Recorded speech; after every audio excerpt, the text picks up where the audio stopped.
taste it.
Alrighty, welcome everyone. Please be upstanding.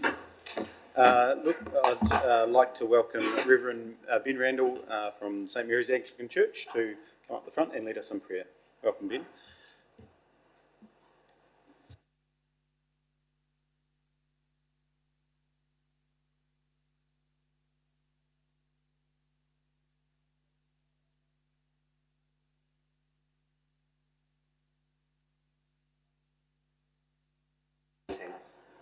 Grant wisdom and insight to the councillors and those in positions of authority.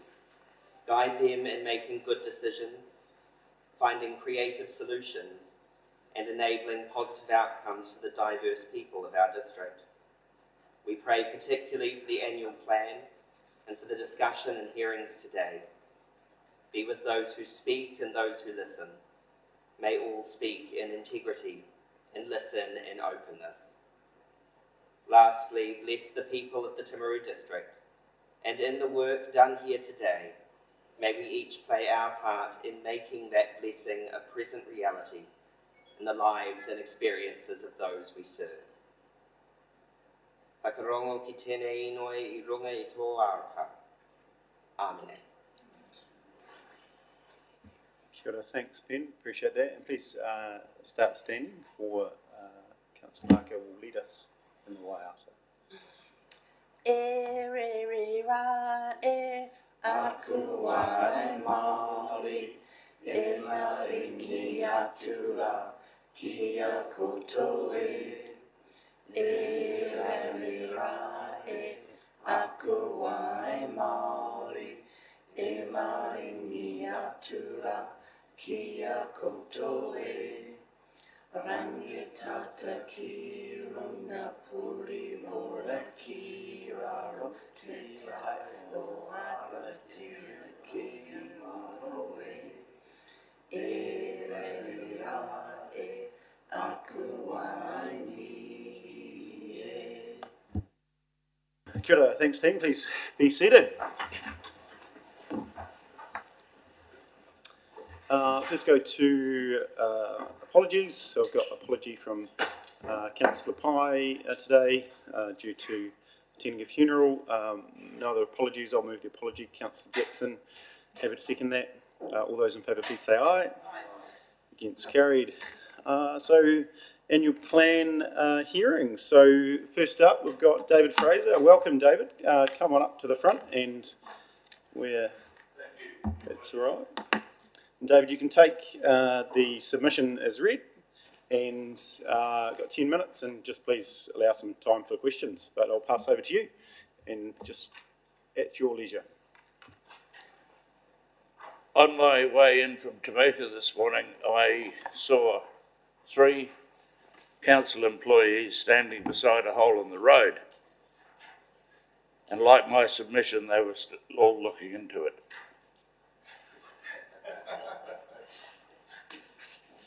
Eight years ago, I presented this submission and nothing much has changed.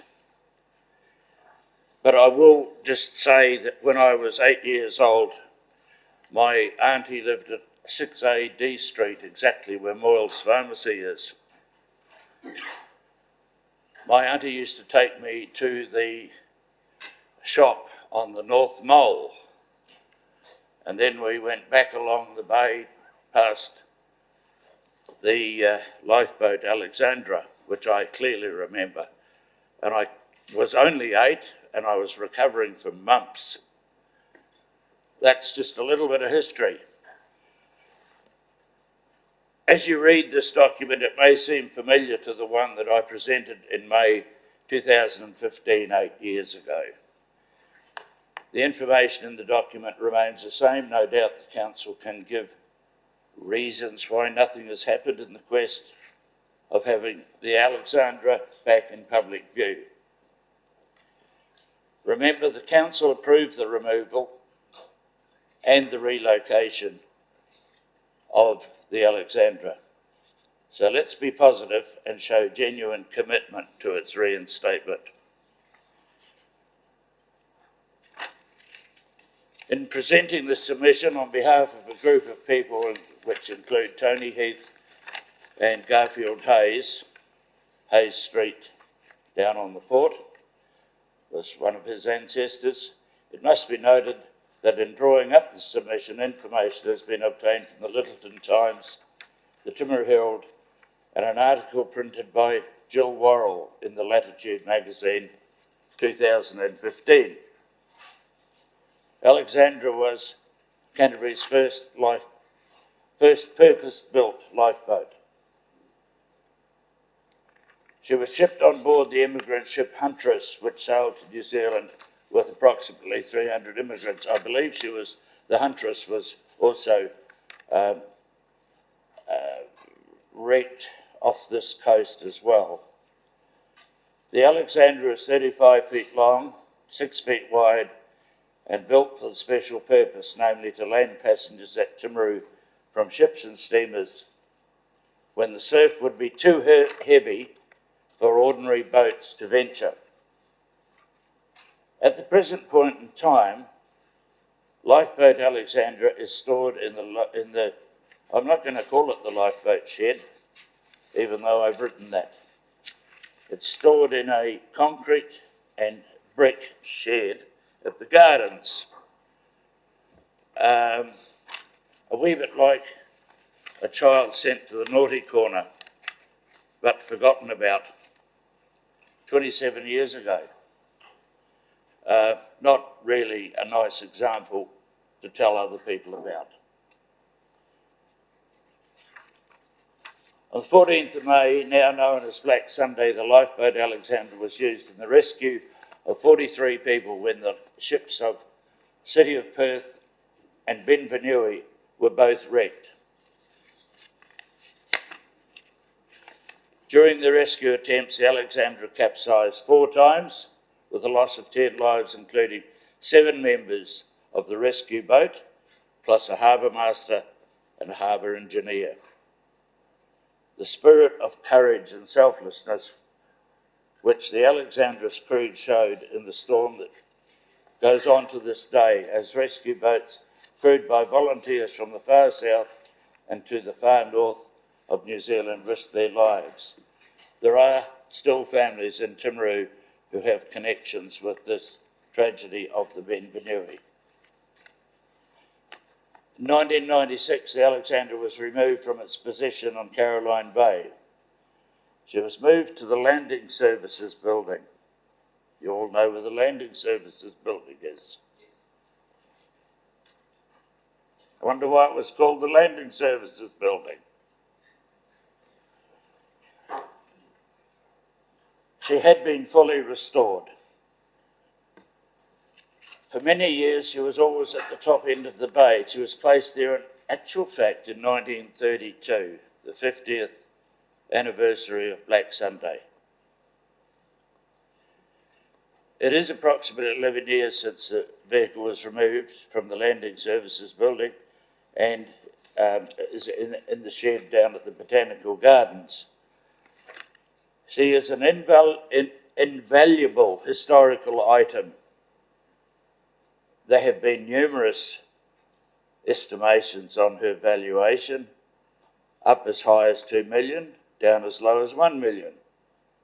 And she's in a shed down at the Gardens.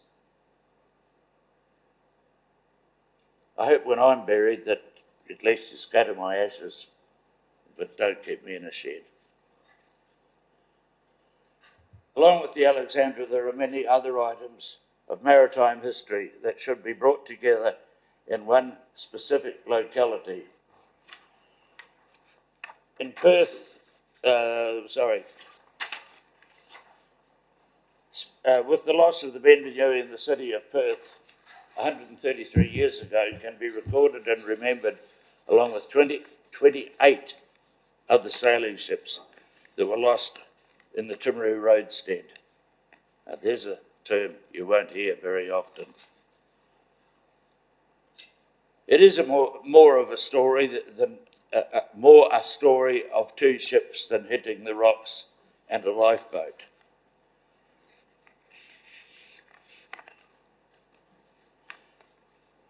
As you can tell from my feelings, I think that Timaru and South Canterbury need a maritime museum, not just a place for the lifeboat. A museum that can be open to the public, tourists and school groups from all over New Zealand. Awaka, O'Kane's Bay and New Plymouth have managed to develop nationally recognised maritime museums. And if any of you are ever in Warrnambool in Australia, you'll see one of the best maritime museums in the world. It's a moving, living example. Not saying that we can go quite that far. I don't think we've got enough people to do that. Ladies and gentlemen, thank you for the opportunity. Don't ask me any questions, because I don't know the answers, and it's not my job to provide them. Thanks, But I'll Dave. respond. No worries. Take a seat, David. Thank you. We appreciate that. And we appreciate your passion around the Alexandra. I think, you know, all of those from Timaru know the history well.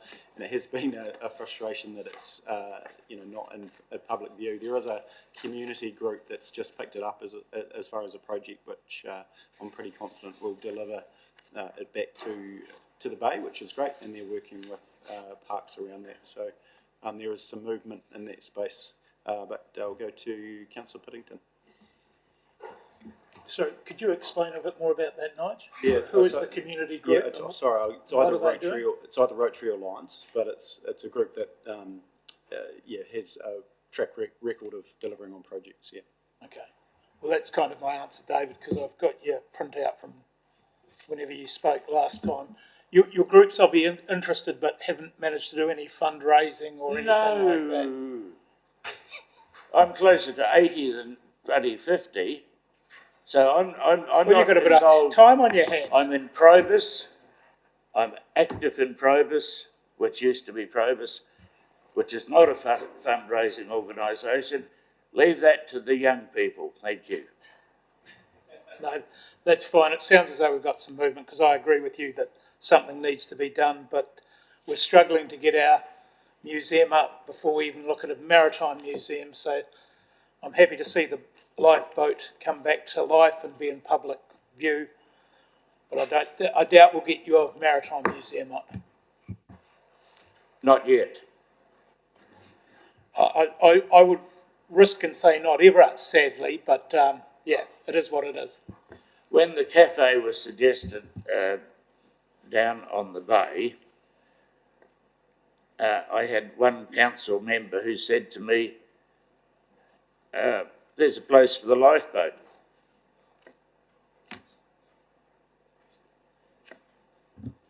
So there was some interest within council. at Yeah, I that know. There's stage. definitely interest within council. It's too big for the museum Yeah. and too big to go in the Theatre Royal. It would take up too much other room. It has to be treated on a separate level. No, 100%. And look, we won't speak of the past, but moving forward, I'm pretty confident that group will and council will work alongside them to make that happen. So next time I come and speak, we might have some movement on that, David. But I appreciate your submission today. Any further questions? Sorry, Councillor.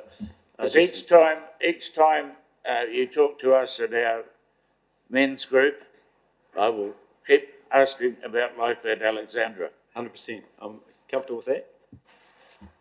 Yes, I've had a little bit to do with this over the past couple of years as my role as chairperson of the playground, Seaplay Playground project.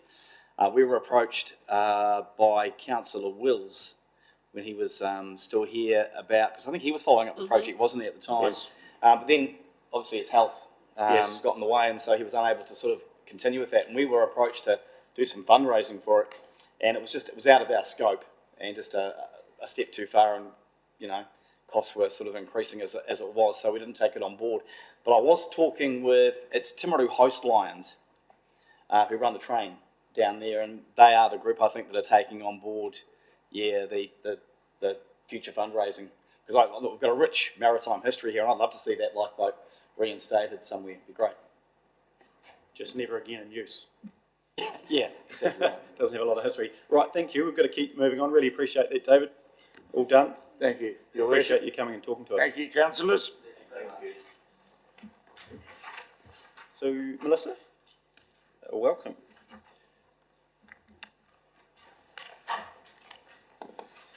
And thanks, Melissa. Really appreciate you coming today. We have read your submission and you've got 10 minutes. Feel free to leave some time for questions.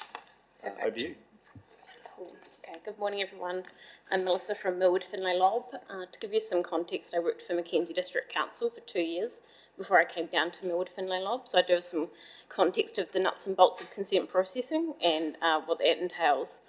So we would like to thank Nathan Hull for his submission on the resource consenting fees and charges as well. He's obviously had a bit more time and ability to go into the nuts and bolts of how these fees and charges should be approached. We largely agree with every point he's made. We do have some particular concerns about having such a significant increase in deposit fees or just fees in general will put a real halt or be a real barrier for development, for subdivision and land use consents coming in. And particularly because there is currently no provision for refunds being made if an application doesn't actually use up all the funds put in at the start. So ideally we'd like to see some provision for that, or actually what we'd really probably prefer is that the status quo remains in terms of if processing goes over the fee, so keep the fee low. If it goes over, then the additional charges are then invoiced to the applicant and that's recovered that way. It just seems a fairer process because some applications literally for one breach, it just doesn't seem quite right that someone should have to pay $2,000 for that straight off the bat. And so that's why we would strongly recommend either some form of provision for a refund or the status quo of just charging after. I'd also like to pick up on the point Nathan made in relation to permitted boundary activities. So I think he's made a very good point there that they are actually incredibly simple things to process. I'll quickly talk you through the process when I did it at Mackenzie. So every planning manager has a different way of doing things and a different way they like things done. But just to give you some context of what I had to do would be you get the application, you'd look at what the breach was, and then you'd literally write a one-page memo to the planning manager, which would say, this is the address, these are the affected neighbours, this is the breach, the neighbours have signed these documents, and we should, sign this off and move on. Like there's no real discussion about a permitted boundary activity, it's just something you've got to sign off on. So it's really like half an hour maximum of work. So to have such a large fee attached to that just does seem a little bit extreme. And I note that Mackenzie's, their fee is $250 and it's just a flat fee. You don't pay more or less. It's just that. And I even felt bad charging people that just when I knew the work that was going into it in the background, because it really wasn't a significant amount of my time. But yeah, I'll leave it there and open up to questions. More than happy to discuss anything on that front. Thanks, Melissa. Appreciate that. And to your point, Nathan's submission as well, and it has just asked some good questions, and we'll be able to delve into that with officers this afternoon when we do deliberations. And yeah, I think there's certainly some things that we can improve around transparency and yeah, just a transparency of invoice, I think, so people know what exactly what they're getting billed for in regard to those hours that are allocated to the job. But has anyone got any specific questions? I know we'll have Nathan later this morning on the same topic, and I think it's something we need to spend a bit of time on this afternoon. Yeah, Councillor Booth. Could you just give me a sort of practical example of, say, a subdivision and the costs associated that where they were and where they're actually going to go to? Just say someone buys a section in town and then decides to carve it and sell the back piece off. Yeah. So just ballpark it, an example of the impact that perhaps something like what we're doing now will have on a situation like that.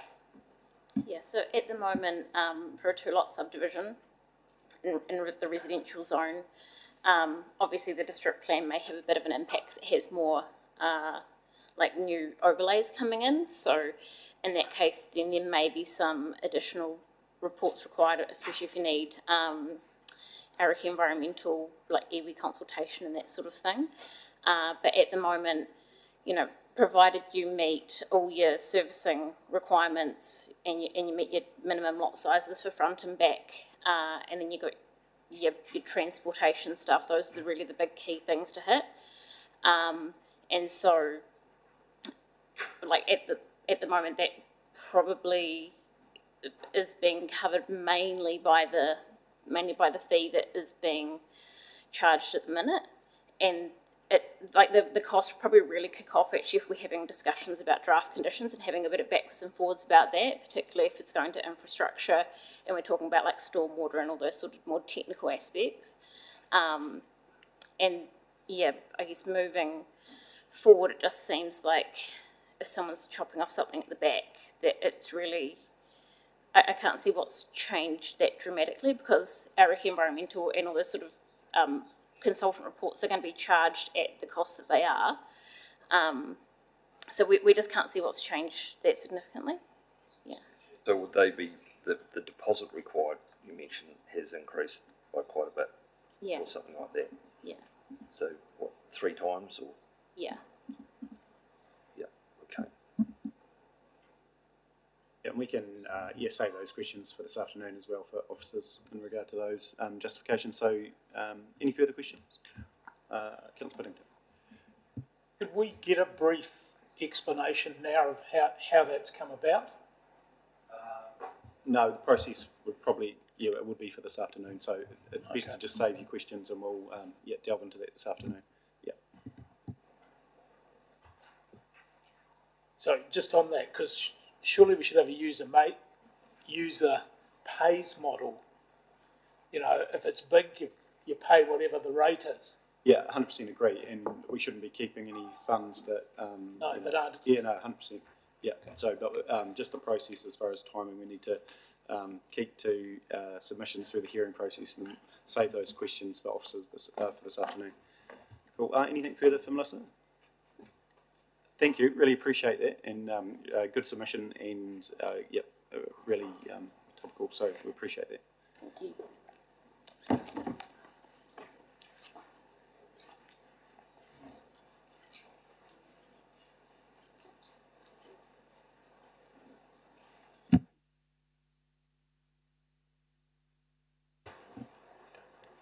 So we've got a few minutes, team, so just talk amongst yourself and we'll be back soon. As far as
Alrighty, welcome back everyone.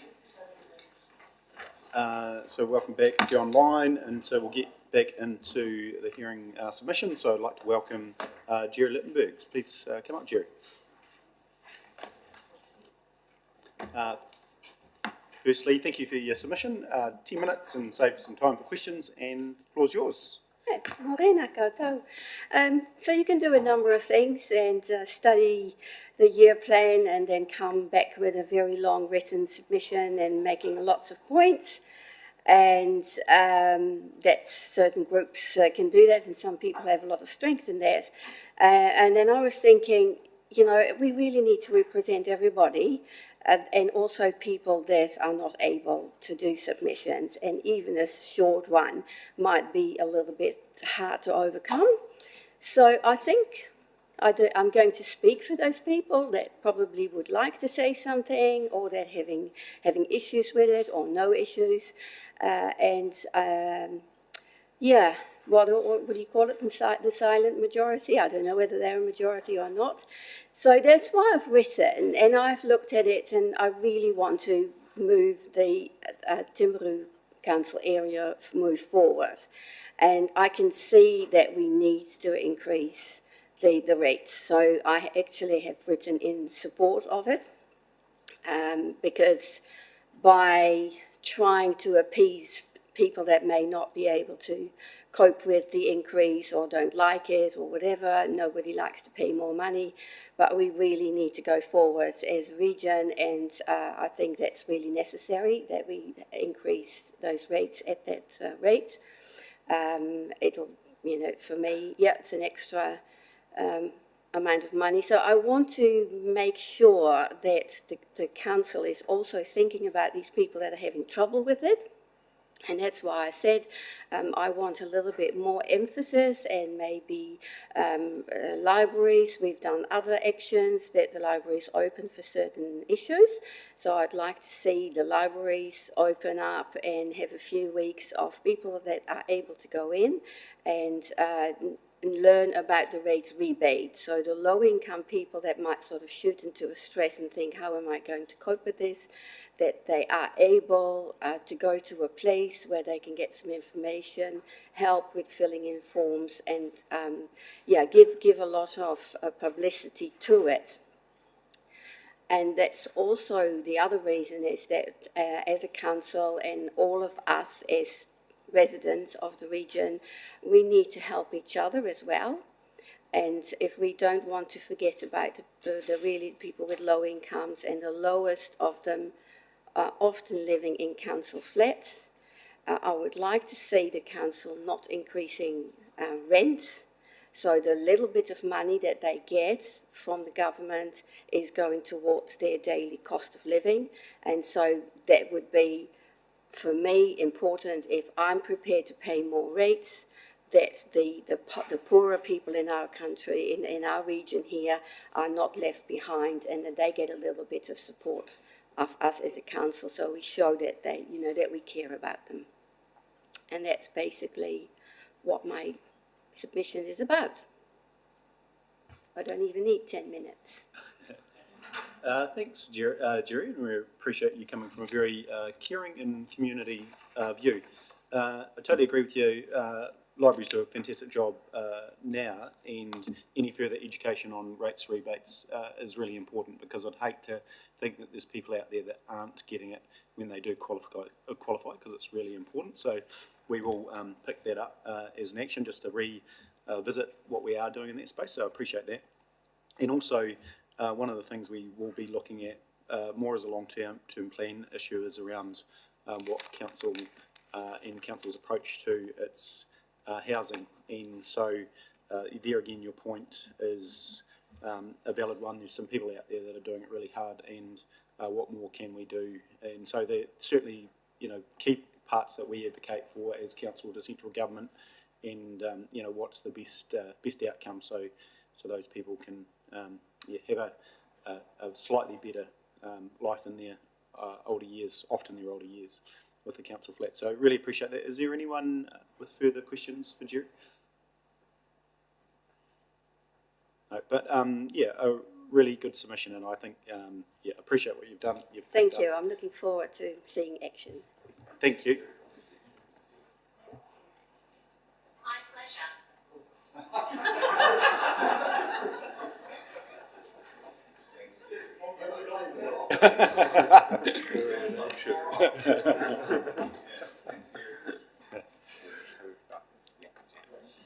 That's great. Okay.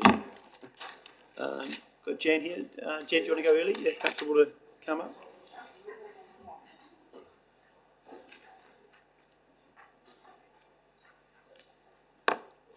Jan? Good morning, ladies and gentlemen. Thanks for this. No worries, the floor's yours. Thank you. Yeah. I hope this to be short and sweet also. We've really got three subheadings here, and I'll address them and expand on what we've got here. But overall, I'd characterise the Geraldine Community Board submission as a plea for a back-to-basics approach, given the times that we're living in. So the points there with number 1 and number 2 are really about, you've got your goods, your social, economic, environmental and cultural goods under section 10. These things fall flat when assets get too run down. They don't work so well. And so that's what I meant by the council's statutory responsibilities. And I would say the same for section 101. That's your financial management section of local government legislation. It is a sticking to the knitting sort of approach that the board is taking here, and we're urging the council to take that position. Number 3 there, we've supported the proposed baseline of 5% increase to fees and charges, and that's really just on song with how life is. So we've got a CPI of 5.6% in the 12 months to March 2023. So that's on song with that. So we agree with the draft plan in that respect. The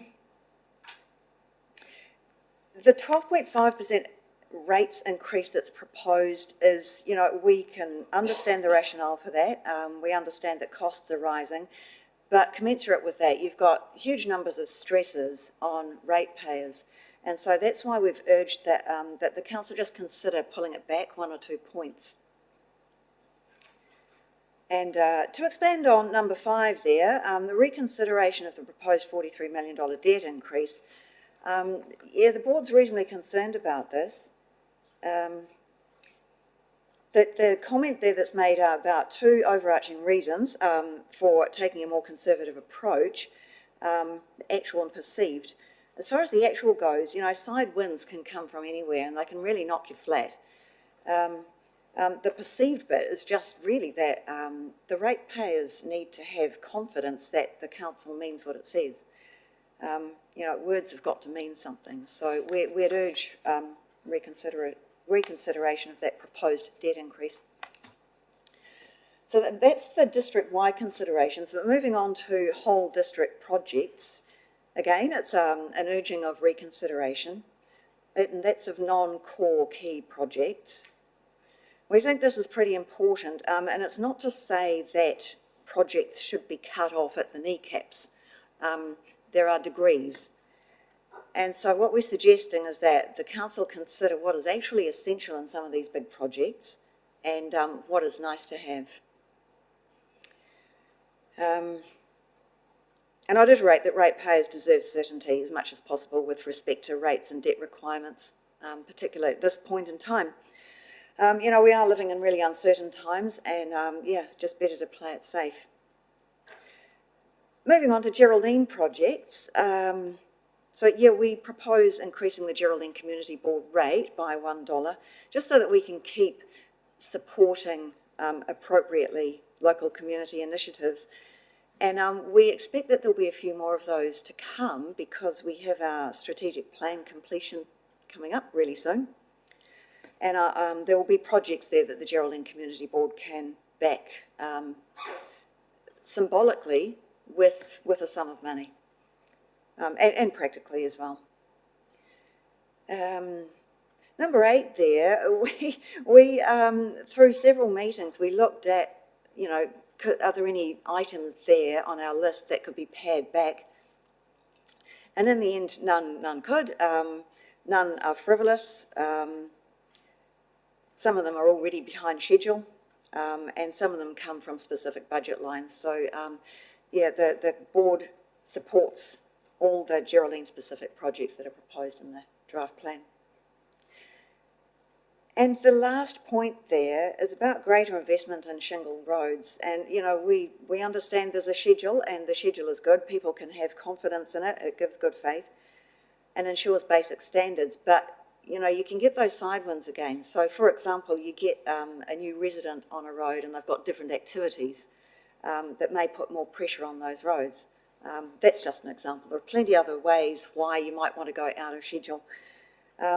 But we just believe that there needs to be capacity to address ad hoc, you know, sidewind type issues, because that keeps roads safe and it ensures that maintenance needs don't get out of hand. So it's a pretty belts and braces kind of a submission there. I welcome any questions on it. Thanks, Jan. Questions for the team? Councillor Booth first. Just talking about shingle roads, so do you think that the ratepayers, the rural ratepayers, will be happy to actually go on a user pays sort of system and be happy to pay extra for their roading? Ask them, possibly. But what we're saying is to allow more capacity for above schedule, for outside of schedule. Yeah, and perhaps user pays could be a way of doing it, but probably Timaru district-wide, just to keep that buffering in there. You know, weather events are another thing, but that situation where you just ad hoc get a new resident and they bring different activity with them is a very typical thing in my experience in living in rural areas. But where you might get a new resident in, you might see somebody leave as well and reduce pressure on a particular road. Just a bit of flexibility would be useful. I guess the cost of providing that chip seal or the further servicing is probably on a basis of the use and the number of people it's servicing is actually quite expensive and therefore being subsidised by everyone else. Yeah, well, we're not necessarily talking sealing. In fact, I wasn't really thinking about sealing. It's more just getting the grader over perhaps more often, maybe chucking a bit more shingle on from time to time. Yeah. Well, thanks, Jan. And look, I'm 100% supportive of more investment into roading in general, and that's, partly the reason why we did that Benji Patterson report, to show the economic activity on our rural roads, and I think, that's a contributing factor. I believe the government is looking to put less money into R&M. They might be bolstering it with some other ways to, creative accounting effectively, but it'll be interesting at next LTP where we make our bid for funding from Wakatahi, because I don't think it's in a wonderful space, so it's going to be interesting. I think there's going to be more pressure come on our roads before it gets better, unfortunately. So any further questions on anything else? Yes, Councillor Oliver.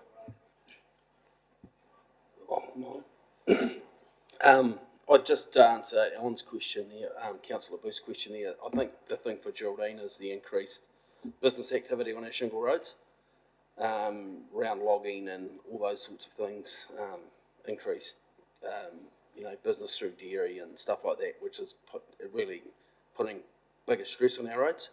So they're having less of a life. They're continually, if we stick to the schedule like Jan's saying, those roads are becoming almost unpassable before the next grader arrives in 6 weeks' time. So it's about just keeping those roads at scratch, and the council keeping an eye on what's actually happening on those shingle roads when those guys are operating through the seasons and stuff like that, to make sure that they're not, when you talk about user pays, well, sometimes they're the biggest users at times. When you see how many logs are being pulled out of the Timona Gorge area, 6 or 7 truckloads along there that aren't normally going along those roads, and the road's not doesn't have the capacity to take that. It's playing on the minds of those people that actually live on those roads and have to use them on a regular basis just to get to town. So it's more that sort of thing, I think, that where the investment needs to happen, or whether we start charging those people on using them or remediating them when they've left the area. Yeah, look, and I think that's one we'll pick up with LTP as well in regard to the logging on some of those roads. There's examples in Wairoa whereby they've increased the rates on that land by about 4 times. And so it's there again, it goes back to that user pays on some of those roads. So I think it's something we should certainly be considering in those logging specific examples. Yeah, I think it's just mindful that it's you know, this is being brought up by lots of councils in the future, and when we think of charging those people to use those roads, it's sort of, they feel like it's a bit of anti-business sentiment, but I think they've just got to be realistic around the users and how they're using them and all that they need to be remediating the roads, because you know, councils can't just keep picking up the bills like they have been in the past. Agreed. Any further questions on anything else? But thank you. I actually appreciate the way you've structured that submission, Jan. Really, really good. And yep, very, very clear. I think probably we do have more time if anyone else has anything else. No? All good. Appreciate that. Yeah, Really thanks good. very much. Good Thanks, discussion. Thanks.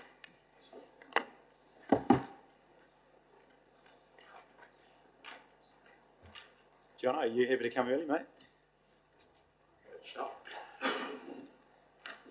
Good morning, Your Worship, councillors, ladies and gentlemen.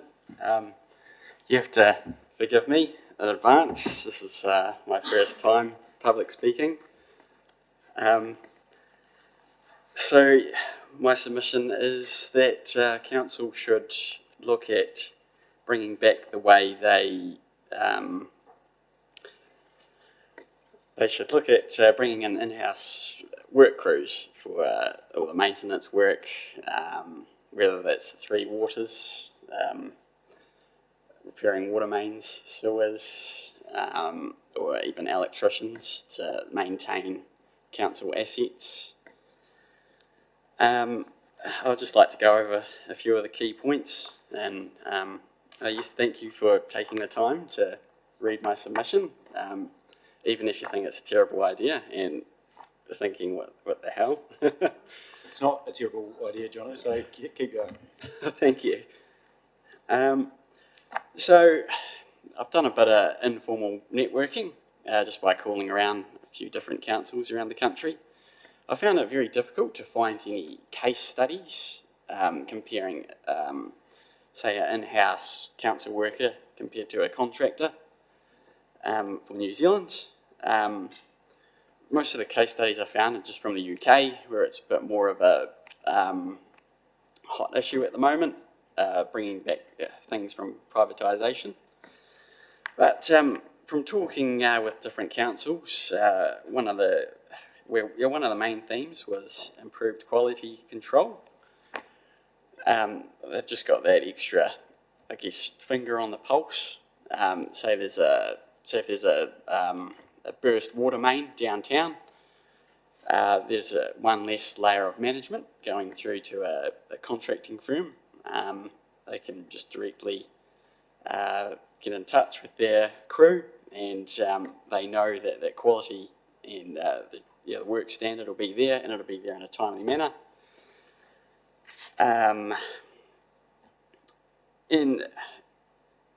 Through looking at some of the case studies in the UK, many councils are bringing back their services in-house, and it seems to be a big way of reducing austerity.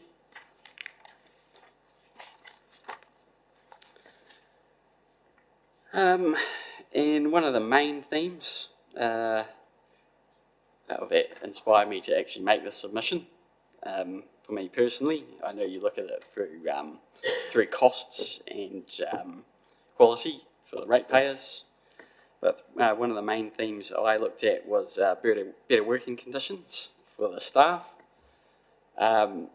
Traditionally, public sector workers have much better working conditions than contractors. the 40-hour working week, the work-life balance, and just better contracts. I've been in touch with representatives, a representative at the PSA union, who tells me any workers who council staff, if it was brought back in-house, they would enjoy the union representation if they wished. And of course, I also had to go over the risks and challenges. Again, I have to highlight that I'm no finance expert.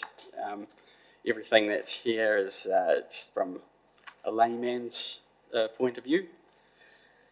So of course, from what I gather, in-house, if you had in-house working crews, it would require more of a heavy hand on health and safety, of course. Definitely an expansion of the council's health and safety unit. You see in contracting companies anyway, they will have a health and safety team. But well, like I've outlined in my submission, I think this could be turned into a benefit. Well, firstly, you've got a closer hand in handling the health and safety, a bit more at stake. Council could enjoy a good reputation as an employer that takes health and safety seriously and the well-being of their workers.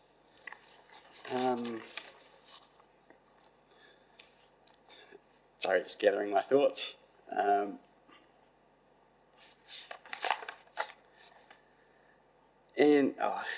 Like I said before, I'm no finance expert.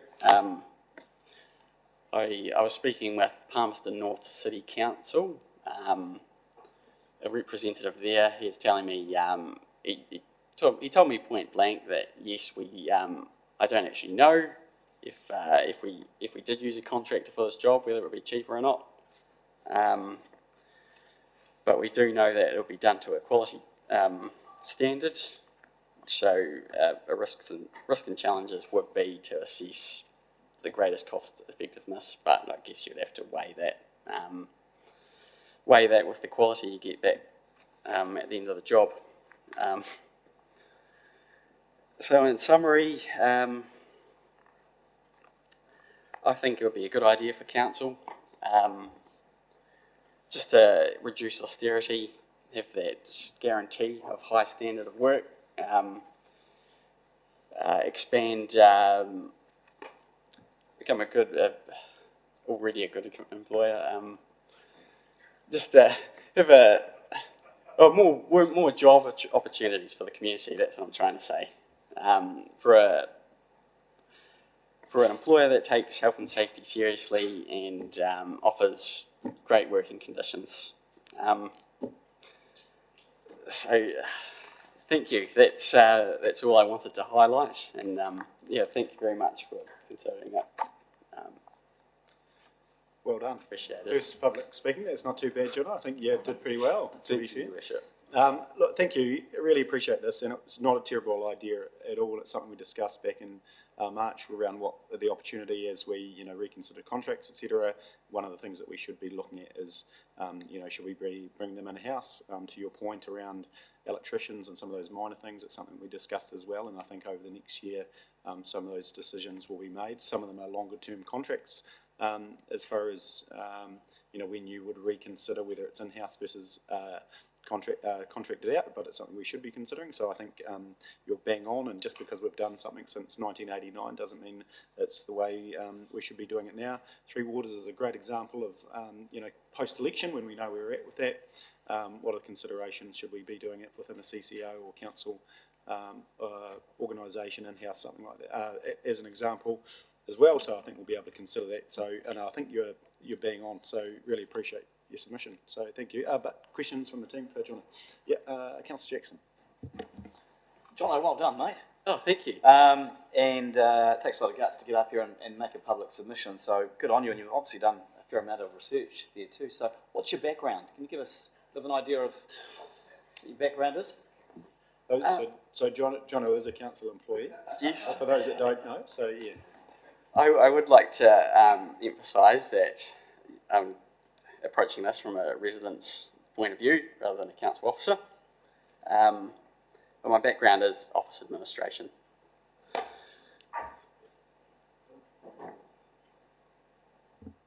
Fantastic. Any further questions?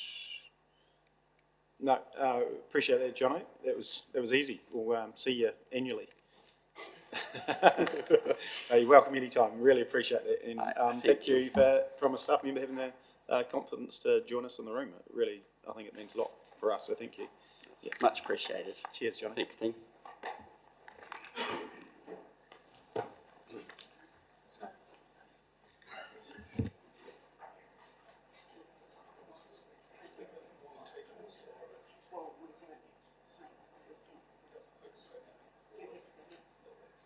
John's happy to go.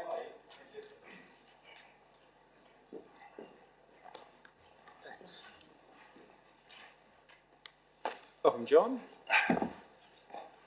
Good morning, everyone. I've come to talk about the financing of the capital projects program, and in particular the carryover of the $15.3 million of works from year 2.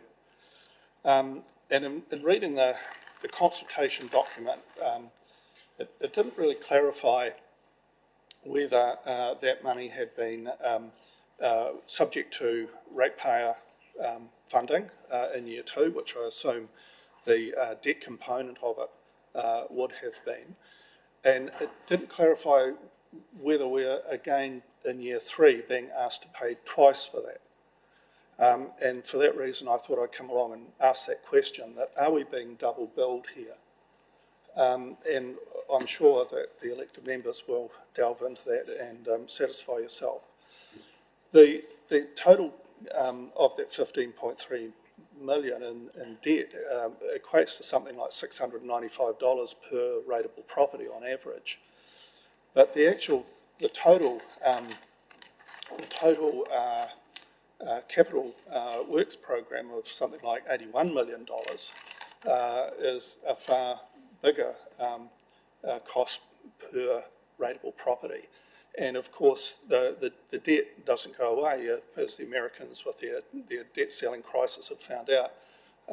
It's got to be paid back or financed continuously. There is a real cost to the ratepayers in this very ambitious capital works program that you've got.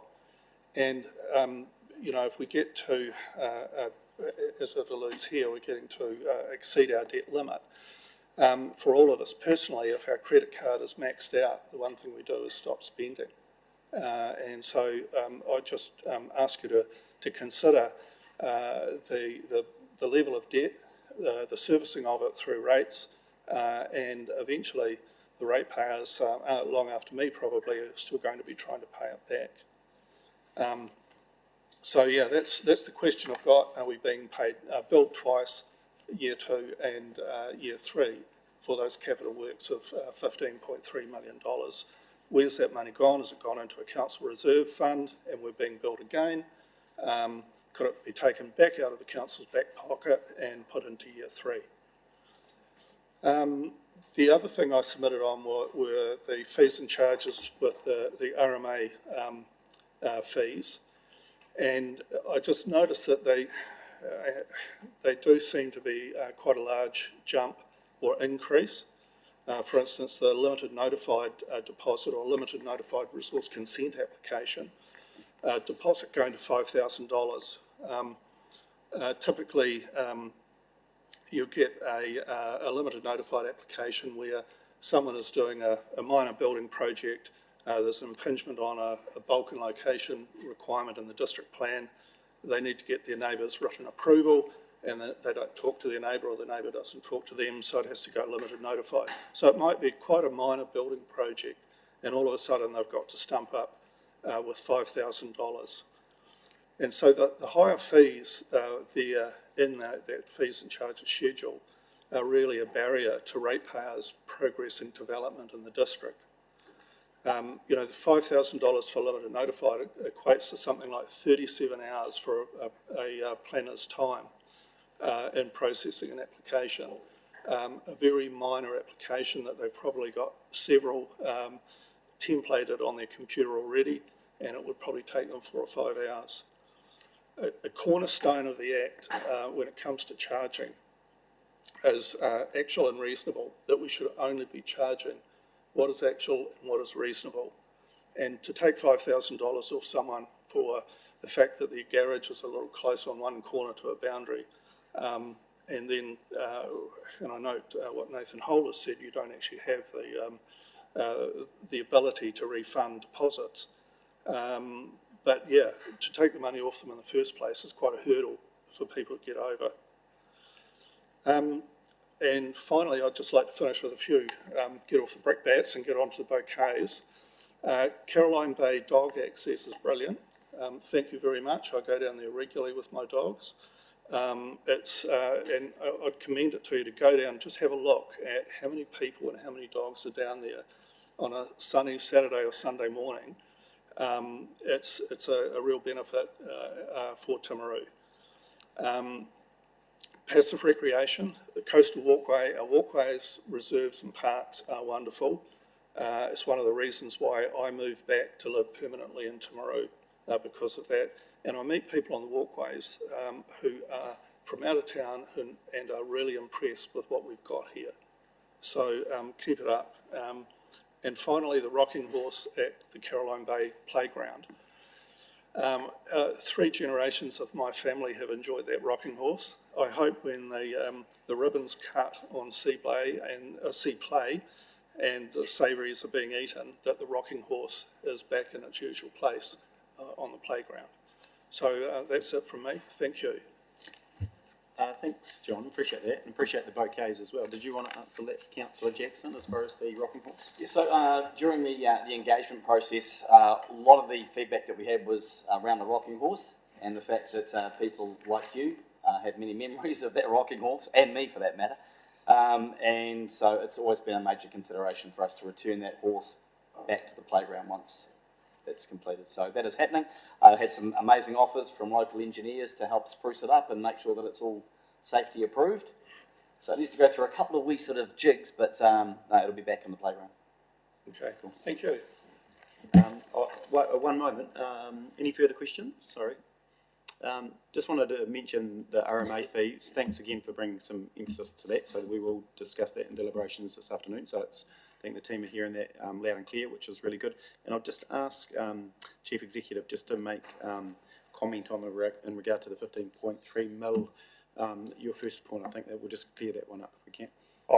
Thank you, Your Worship. Yeah, look, John, with projects that are carried over, the funding isn't drawn until we actually commence the physical work. So if it's loan funded and we didn't start it this year, we're starting it next year. We draw the funding next year when we start the work. So you don't actually get caught on a double dip because the money isn't drawn until the project started. If it's done by way of depreciation and it's provided for, it sits in that fund until the project is commenced as well. Yeah, that's great news, thanks. I thought that if it was there in the annual plan and the rates were struck on it, then we were paying rates on that financing cost, regardless of whether the work is carried out.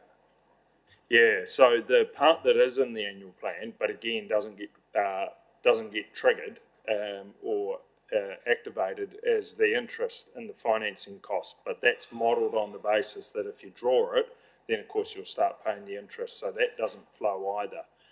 So the capital, if the work isn't undertaken or if it's delayed or deferred, then the money isn't drawn, and so those costs aren't incurred until such time as the money is drawn to actually get on and do the works.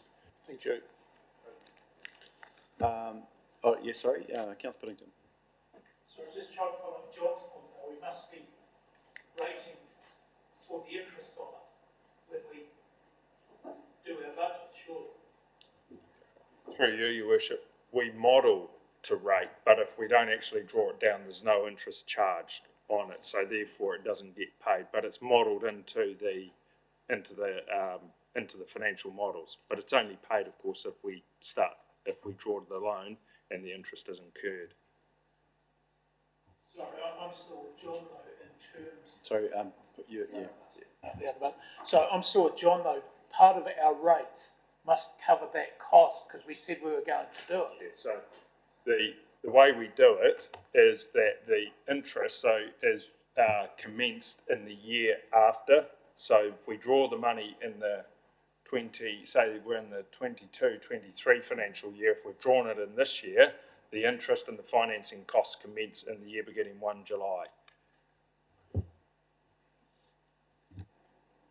Yeah, no, I take your point. I understand what you're trying to say. So effectively, this year we're rating for something and we're not necessarily delivering it. And what would happen in that regard is that rate is being applied to something else. So it's not being applied to the original project. That would be the case, wouldn't it, effectively? And so you're getting a subsidisation on one versus another, which would be my interpretation. Because if last time we had 4.9 or 5.2 as an example, that's right, we can pick this up this afternoon. But I think that's the point we're making. Yeah. Through you, Your Worship, it might be easier to pick it up through this afternoon. I guess the broad principle is that if we don't do the project, we don't draw the money, therefore you're not rated for it. What happens when we recalibrate and so on, and that's the purpose of carryovers and estimating that, is to know how much we might need, but we can explore that this afternoon, Your Worship. No, that's cool. No, brilliant. Thank you, John. Really appreciate your submission.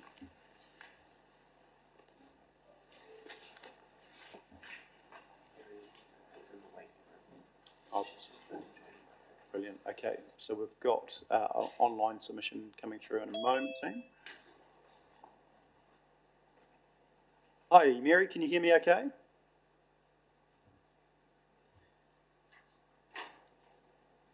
Mary, are you there?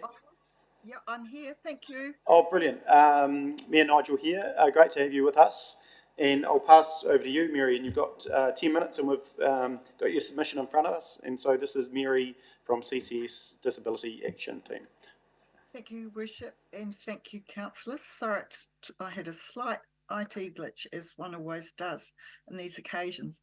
Thank you so much for the opportunity to submit to your annual plan, and also for being able to submit via Zoom, and to your staff who organised that. I'm based in Dunedin, however, CCS Disability Action has a really strong presence in Timaru. And we have two key focuses in our work. One is providing support to disabled people to live the lives they want in the community, and the other one is advocating around that.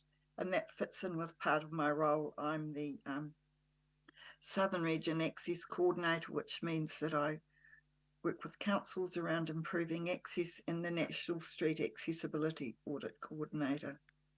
We're really pleased to see in your draft plan that you're continuing to invest in wellbeing projects. I'm sure it's been quite a temptation not to do that, but any action that any council takes to benefit the most advantaged people benefits the whole community. And ensuring accessibility is a key contributor to improved wellbeing. A good example of this is the Street Accessibility Audit, which we included some information about in our submission. We conduct this in conjunction with sustainable transport consultancy MR Cagney, and that includes beginning to consult with disabled people to gain insight into local access issues. We find that this is really important because whilst there's some broad general information about accessibility, we always find that there's some idiosyncrasies and things about particular areas that create significant barriers. We conduct an on-site review. We actually walk around the identified area. We don't do it by Zoom or anything. We identify deficiencies which create access barriers, and that's depending on what the council wants and where the area is. The deficiencies are mapped in an interactive map, which makes it easy for the council to see where the issues are. And then we prioritise the recommendations into three broad groups. One is the high risk things, which are creating health and safety risks which need to be fixed promptly. Also the quick ones, often there's lots of little things that can be easily managed. And then we recommend that the council allocate a small proportion on its footnote budget to this and continue with the ongoing issues. You know, when you do a project, if you have a special on your general maintenance schedule. We also see that you have got a lot of projects that could be improved by making sure they're inclusive. And those are your galleries, parks, public toilets, all of those things. To ensure that they're inclusive, once again, it's really important that you actually engage with the local disabled community, particularly in the area that are using that, and identify what the issues are. A lot of issues that can be complex, but there can also be very simple and quick wins. And then underpinning that with expert access advice. Because of the complexities and broad range of disabilities, you actually need to have that extra advice, because often what fits one person with a particular issue doesn't fit another. But access advisors work following the principles of universal design, which plans to include everybody. And just finally, on a different note to finish, while recognising that Environment Canterbury provides the On-Way by Metro on-demand bus service, we would really like to support this and say that it does make a difference to disabled people, and we hope that it continues. And just imagine what it would be like if you had the online bus service and accessible footpaths. So that's all from me, and thank you. Thanks, Mary, really appreciate that, and some really good points made. Yeah, look, TDC 100% supports My Way. It's, you know, when you're talking to older people and those with disability, they really love the service, and it means that they're getting out and about, and you know, they've got you know, the ability to get out of their home, so it's fantastic. We'll pick up a couple of those points that you've made around the street accessibility audit this afternoon, and one of the other things council's has done, and we're still to launch it, but we're working through age-friendly strategy. So to your point, that, you know, incorporates disability and all those needs within the community. So it does pick up on a lot of your points. So when we're renewing infrastructure, when we're building new footpaths, we do have and look at the needs of all. And so if it's accessible for those with highest needs, then it'll be accessible for all. So really appreciate your submission. But any questions for Mary from the floor team? No, that's a sure sign that it's a great submission and to the point. So we really appreciate that. Thank you, Mary. Oh, thank you. It's great to hear that you have an age-friendly strategy, because they're all linked up. They're all the same, really, in the end. Yeah. We're nearly there. We're nearly there. Oh, congratulations. That's great. Thank you. Awesome. Thanks so much. Appreciate that, Mary. Thank you very much. Thank you. Cheers. Bye. Yes, bye. Ding. Alrighty, team. So it looks like we've got time for a break. Is it? Jackie recommends a break for about half an hour. Yeah. So we've got McGregor at 10:45. So we'll have a break. We might just be on, be close by. We may come early if we have the opportunity. So if you're online, we're just going to recess, and we'll be back from, say, 10:40, maybe 10:45. Thank you.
Alrighty, welcome back, team.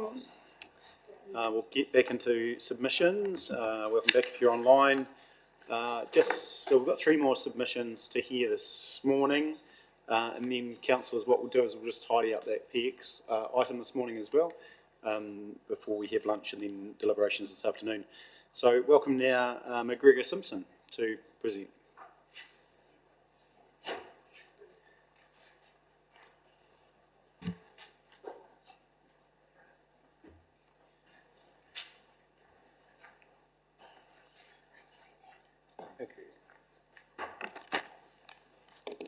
Welcome, McGregor, and the floor is yours for 10 minutes.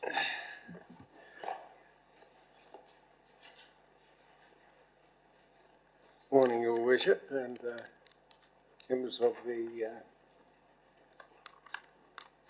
council members and the community, other people present. I hope I'm not run out of town in the next 5 minutes, but yeah. Right. Yes, my name is McGregor Simpson. I'm also a member of the Geraldine Community Board currently. We live in difficult times. Viruses and floods have interrupted our normal way of life. However, Timaru District Council, you are operating well.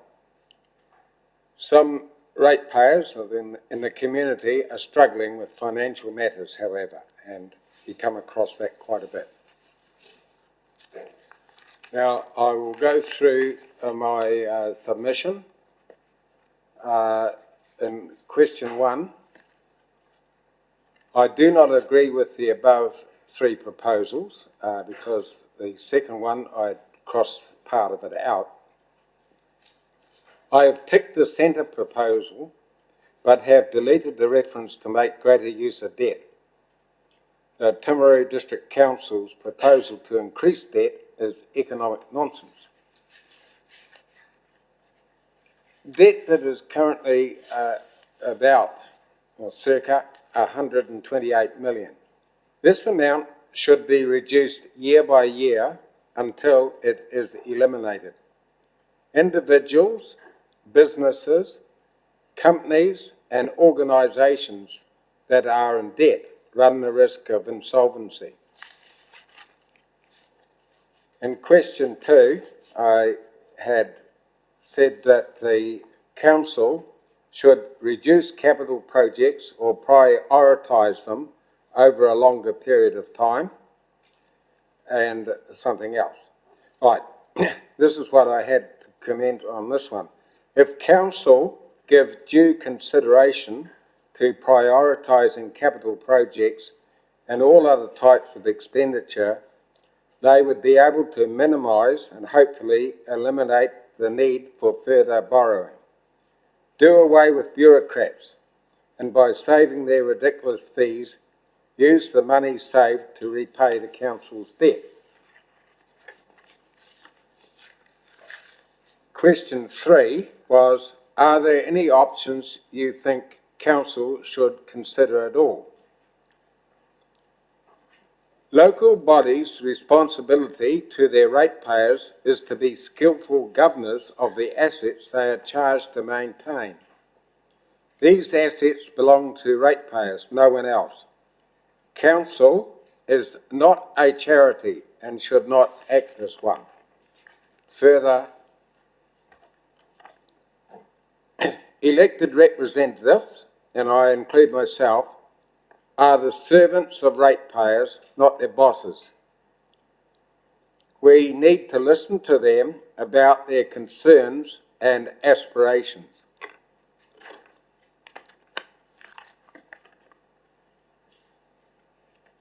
And question 4, do you have any comments on the proposed changes to Resource Management Act 1991 fees and charges? I said that they stay the same. Swimming pool fees, hall hire and rubbish dump fees are acceptable. However, the question is, why are staff whose employment relates to processing consents have their time during this work charged to the consent applicants. Some invoice demands are beyond belief, and the recipient should be given an itemised account of the costs.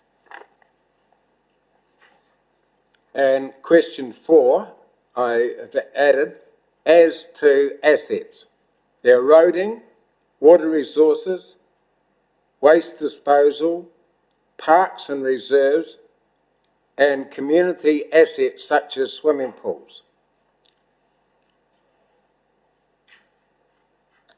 And further feedback, the council, Timaru District Council, should establish its own road gang or unit. Graders, rollers, cones, and the workers. They would do the job at cost, whereas contractors make a profit.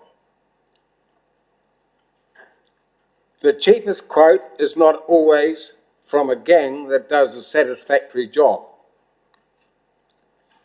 Some of the road potholes that have been done recently are back to the normal state of a major pothole in about a week. The cheapest quote is not always from a gang that does a satisfactory job. And any other feedback?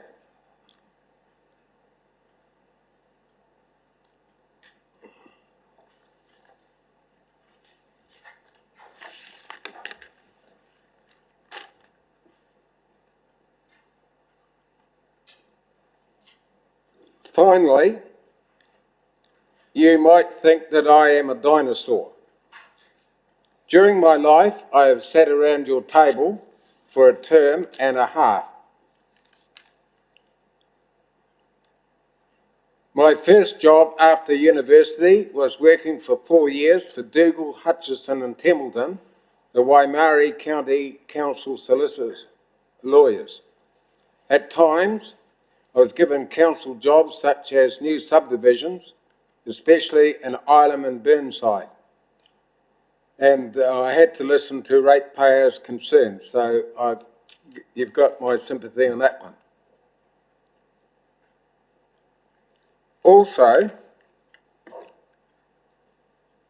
I have spent 9 years on road construction gangs as a roller driver. The Timaru District Council should employ people in various sectors of their operation, e.g. roading, parks and reserves, and water management, who fully understand the governance, construction, maintenance and all other aspects of their sectors. Thus, they no longer require the services of bureaucrats in the form of so-called consultants. I think a consultant looks at the navel in the morning to see if they're breathing or not. Specialists, experts, and the definition of that is X is an unknown factor and a spurt is a drip under water, under pressure, and advisors. And thank you for listening to me. Have you got any questions? Brilliant, thanks, McGregor. Questions for McGregor?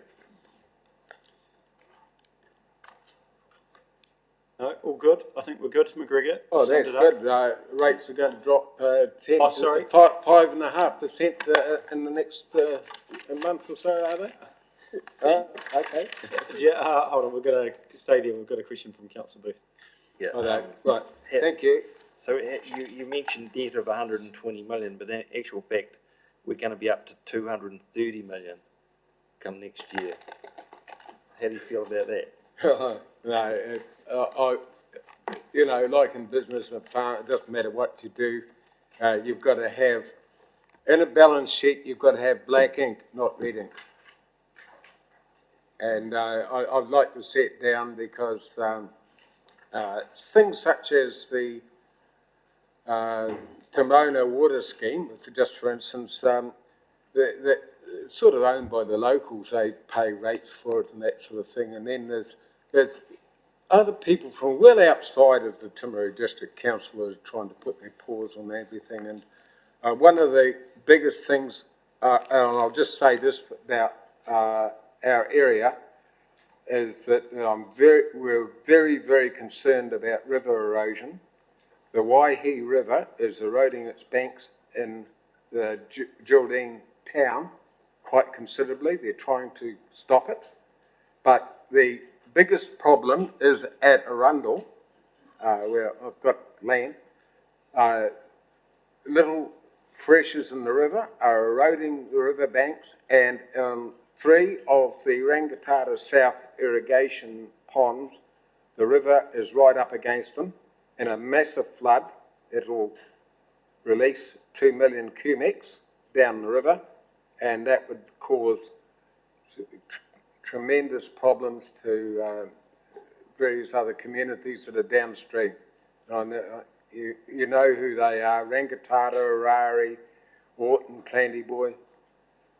We've got to stop that, and I know it's not the Timaru District Council's concern, the rivers, but you guys have got to go and start kicking some backsides up in Christchurch, I think. To be quite honest, that's going to be one of the worst things I think the worst disaster New Zealand would ever have.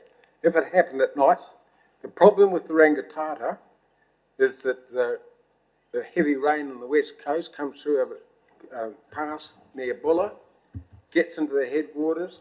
Could be a fine sunny day here all day. Next thing, there's a raging torrent and a huge flood in the Rangitata at midnight, 2 o'clock in the morning, and you don't know it's there until you start swimming. In your mind, what's caused what's caused the problem? The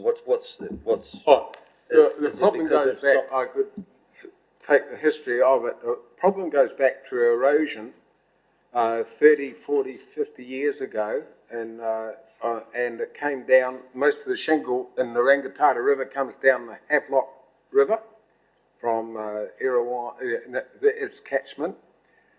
When I was young and went to school in Peel Forest, the Rangitata River had a swimming pond near the school, and it was clay bottom. And Jimmy Jenkins, who was a teenager in the 1920s and 30s, he said that the Rangitata at that time had a clay bottom, and I can agree with that.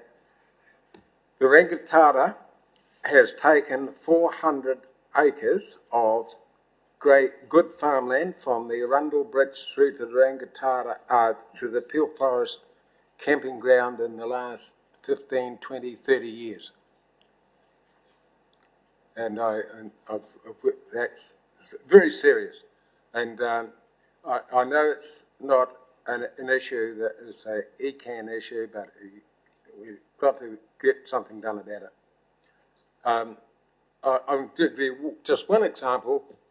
In October 2018, you could walk down the old road beside the Arundel Bridge, and I had my measuring wheel. I measured from a track going out to the riverbank, and it was 162.1 metres, and there was another 70 metres at least to the number 1 pond. Number 1 pond is right. That's before that was the riverbank. Number 1 pond is now right by the river, and with all due respect to the guys that did the ponds, that river could take it out, and it'd be a big wave going down the sea, down to the sea. And I'm very concerned about it. The other thing with Peel Forest is that the flood in December 2019, the rubbish came mainly from the older rubbish dump at Arundel, not from Peel Forest dump. Prior to that, just before the flood, two truckloads of rubbish had been dumped up by the stop bank. Three truckloads of rubbish. People go up that ferry road at night, no traffic, no houses nearby, and dump. They dump them in my paddocks as well. I used to have to take them to the dump. But the problem was back there. Yeah. Appreciate that. We're off topic, so we're going to get back on topic. So I appreciate your submission. Thank you. In due course, yep. Yeah, I appreciate that. Alrighty, thank you, McGregor. And now we welcome Nadine. Please come up, and Leon, are you joining? Or yep, couple of seats up there. And we've got through to 1:45, so I've allowed a little bit more time. Obviously, you've got a presentation, and I know you've worked on this for some time, and I'm pretty sure there'll be a few questions. So we've sort of got through to 1:45, so sort of 20 minutes all up. So if you sort of maybe do 10 minutes on your presentation, then we can have a discussion, questions. Thank you, Brilliant, and hopefully the technology will work for us today. Good morning, everybody. Good morning, Mayor, councillors. Thank you for the opportunity to present today. I'm just going to take a moment to ask you to look at the image that I've got behind you, just to draw your attention. I'm sure, I don't know how many are familiar with the area, but there's Cliffs Road that leads into Rolling Ridges Road. Fraser Road is part of that intersection there as well. And if you go along Rolling Ridges Road, there's another road there called Sutherland's Road. So all of those roads are included in here. So I just wanted to give you a bit of an overview geographically of the roads that I'm going to be speaking about. I live on Rolling Ridges Road and represent 10 other residents on Rolling Ridges and Cliffs Road who are concerned about the ongoing safety of our road. These are the various residents that I represent. I wanted to put them up today. They're also in the submission, but I can just go past that now. I've provided information in my submission and would like to use this time to give you some visual examples and answer some questions. I hope that at the end of this you consider sealing the road under special circumstances. Rolling Ridges Road itself is approximately 11 kilometres long. Driving from Pleasant Point Highway towards Claremont, approximately 2.2 kilometres of it is unsealed. There is a high volume of traffic along these roads, particularly Class 5 vehicles. There are significant safety concerns from us all. In the last 10 months, there have been 8 accidents or incidents on the road, including 2 serious near-miss accidents. I've put a picture there that is a day following a gravel being laid, and it's an example of the road after the gravel's been laid. You can clearly see that a car may have or could have gone right off the side there. All of the incidents have been reported to council and some of them to police. Many of the incidents are caused by poor visibility due to the dust or the road condition due to the gravel surface and inconsistent maintenance of the roads.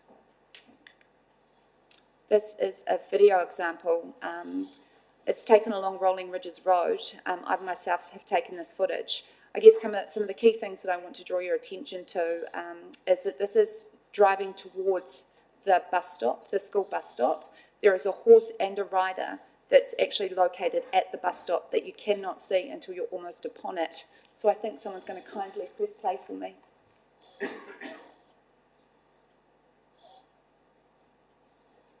Hopefully you don't hear my children in the background. So I'm just coming up towards Fraser Road now, and on the left-hand side, right, you can't quite see the image, but that was a horse and a rider. I don't know if you were able to catch that or if I need to replay it. So normally there are 4 families that use that bus stop, so you can see there on that drive that the visibility is incredibly poor.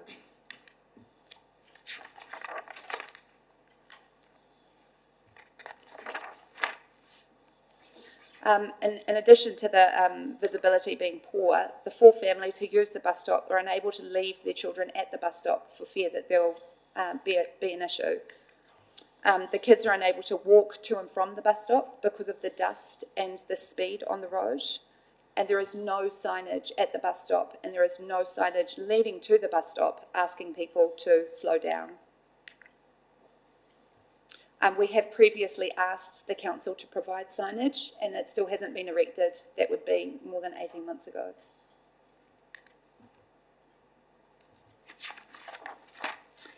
This is an extract that I've received from council regarding the traffic volumes on the road. So the last meter reading was taken in November 21. The Class 1 vehicles were in excess of 120, which is considered high. The Class 5 vehicles were not accurately recorded as it was not taken during the ag season. We made a request for the meter to be reinstalled to accurately record the ag season, but it was declined. There would be a minimum of 10 trucks that go up and down that road daily. And if I just draw your attention to the quote below, engineers estimate that a fully loaded truck causes more damage to a road than 5,000 cars. Some road planners say that the toll is even higher and would take close to 10,000 cars to equal the damage of one heavy truck. So there would be an absolute minimum of 10 trucks going across that road, and even more during the ag season.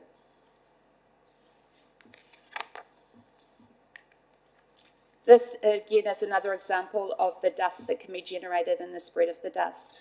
If you don't mind pressing the... Thank you. So this is taken on Cliffs Road.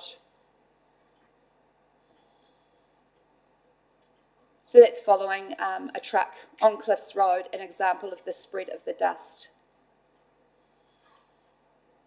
So I don't know how far back, but you can, the video speaks for itself.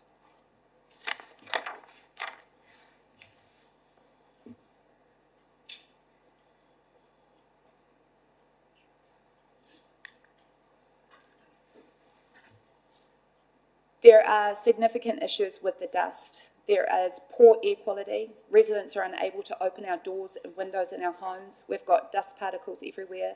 There are children who are unable to play outside during summer. There are respiratory issues caused by the dust. The poor visibility that the dust creates is a significant safety issue. We have been advised by the council to look into getting a dust suppressant if we, or oil the road. So we investigated oiling the road, but if you oil the road, you're unable to grade the road. There are no local contractors able to oil the road. They've got to come from Christchurch, and it was suggested that this is at a cost to residents. And when we've investigated the cost, just the product itself is in excess of $4,000. That's not including the spread or bringing it to Timaru. One of the other significant concerns, certainly for myself and other residents, is that we don't have access to downlands. We only have roof water. So our roofs are getting covered in dust, and in turn this is contaminating our water, and we can't do anything about it. So that's a significant safety issue that we have. This is a lime-based mix surface on the road. It's got a significant spread of dust. This is taken on Rolling Ridges Road, again to show an example of the dust generated and the spread, and it's blowing directly onto my house. If you don't mind. Thank you.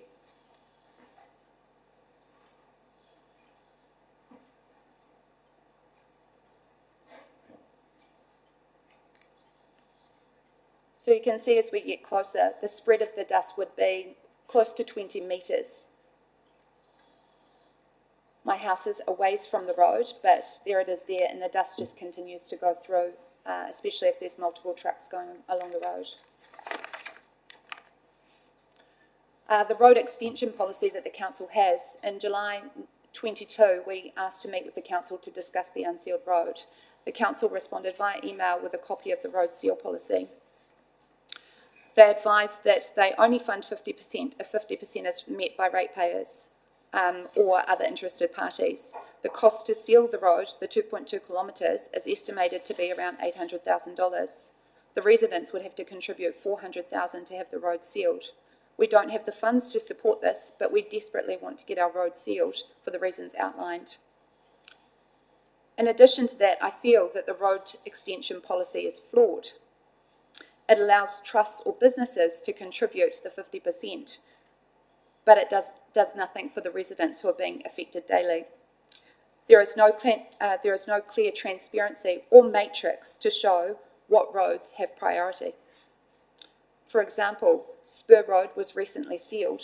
I use the road regularly. I'm grateful that it has been sealed.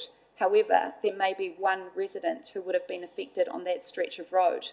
whereas we have upwards of 10 residents who are affected daily. And that's where I would like the council to have some sort of transparency of a matrix showing prioritisation. There's been a cost analysis done in September 22 with regards to the road.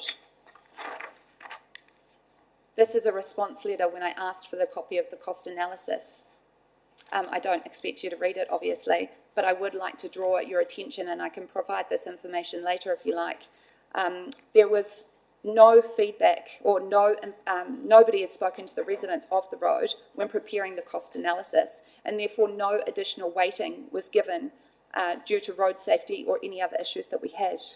When this was sent to me in November, there had been 6 separate incidents at that stage, but none of the incidents were acknowledged in this cost analysis. In fact, the final paragraph refers to the fact that residents hadn't been in contact with the council to let them know any issues, but we had reported at least 6 incidents by that stage.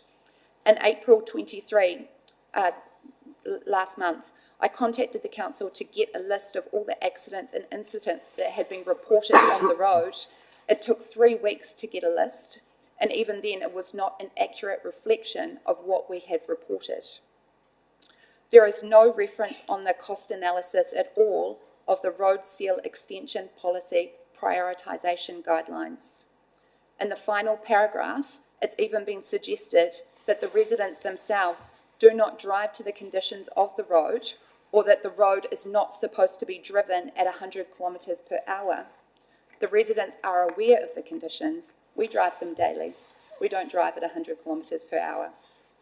A significant number of non-residents and Class 5 vehicles use this road, and this is what is causing the ongoing safety issues.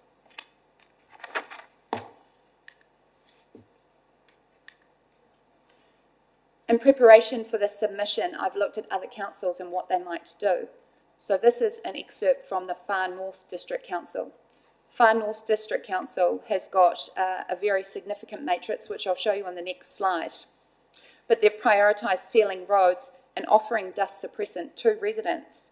They have a comprehensive matrix for road sealing. This is an example of their matrix.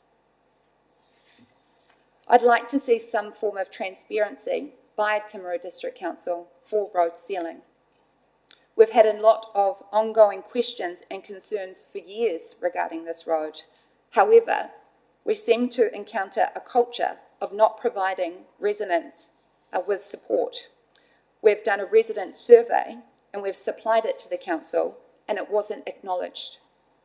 We were declined an additional metre to get an accurate reading of Class 5 vehicles. All the information that I've gathered has only been given to me after I've requested it under the Official Information Act.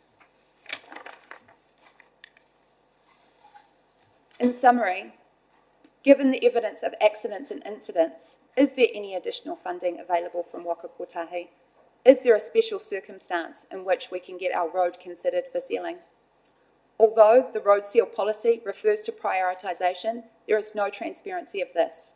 Is there a matrix of roads that will be upgraded at some stage? And if not, can there be for future planning?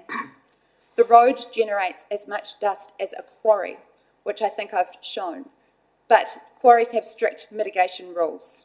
Why do council not mitigate the dust or address the issues we face that are detrimental to our well-being? Alternatively, if funding isn't available, will the council consider mitigating the dust for residents? Finally, if there is no funds at this stage, can we consider it being done in stages? Can sections of the road be done at various times so that at some stage over the next 5 years it will be sealed? And the final part of my submission is, what do we do next? What is the solution? And where can we get money? Thank you very much. In fact, thank you for taking the time, but I particularly want to say thank you to Brendan, who was involved in collecting the submissions. You were a pleasure to deal with. I think that might be him. You're a pleasure to deal with, so thank you very much. Any questions? Yeah, I'm sure there will be questions too. And so, just as far as the residents, is the farmer, the main farmer or farmers, are they on that list? Yes, they are. Barry Scott is the main farmer and he is on the list. He's not a resident as such because he doesn't live on the road, but his farm borders the road. So yes, he is on the list also. Yeah. He was also part of the survey that we did for the residents. Yeah, so, because I did, and no, this isn't meant to be disrespectful, his son who is farming it was really conscious of a sealed road bringing extra traffic and it being an area where it is still farming, and I think it's a great submission. I take all the issues and I think they're all relevant, but this is a great a case of where the RMA fails and you get rural residential subdivision and the issues that come with it, and you know, these are the things that you have to deal with after the fact, and I think they're all relevant, not taken away from that. But it's, yeah, it just does create some issues. I think also, you know, the volumes, when I've looked at previous meters, the volumes have doubled in 5 years. So when the subdivisions originally went in, the traffic volumes weren't there, but they certainly are now. Yeah, and I think people are using it to come into town, aren't they? So, Agreed. yeah. It's somewhat of a shortcut between Cave and town. People come up Sutherland's Road and come into town through that way, or perhaps even Pleasant Point across to Pariora might be what they do as well. Yeah, cool. I've got some further information, but we'll go to Councillor Piddington, and then at the end we'll just try and Just give you some the next Class 5 heavy trucks and trailers, who are they? Are they local farmers or are they? No, not at all. If anything, it's people moving baleage, or it is farmers, but it's They moving. might not own the gear, but it's, yeah, whether it be seed or bales. And it's,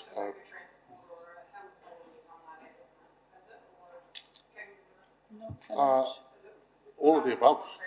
Yeah, I think whoever picks up the work at the time for the right price gets the work. So it's not a shortage of work, I think it's cost, whoever's the most cost effective at the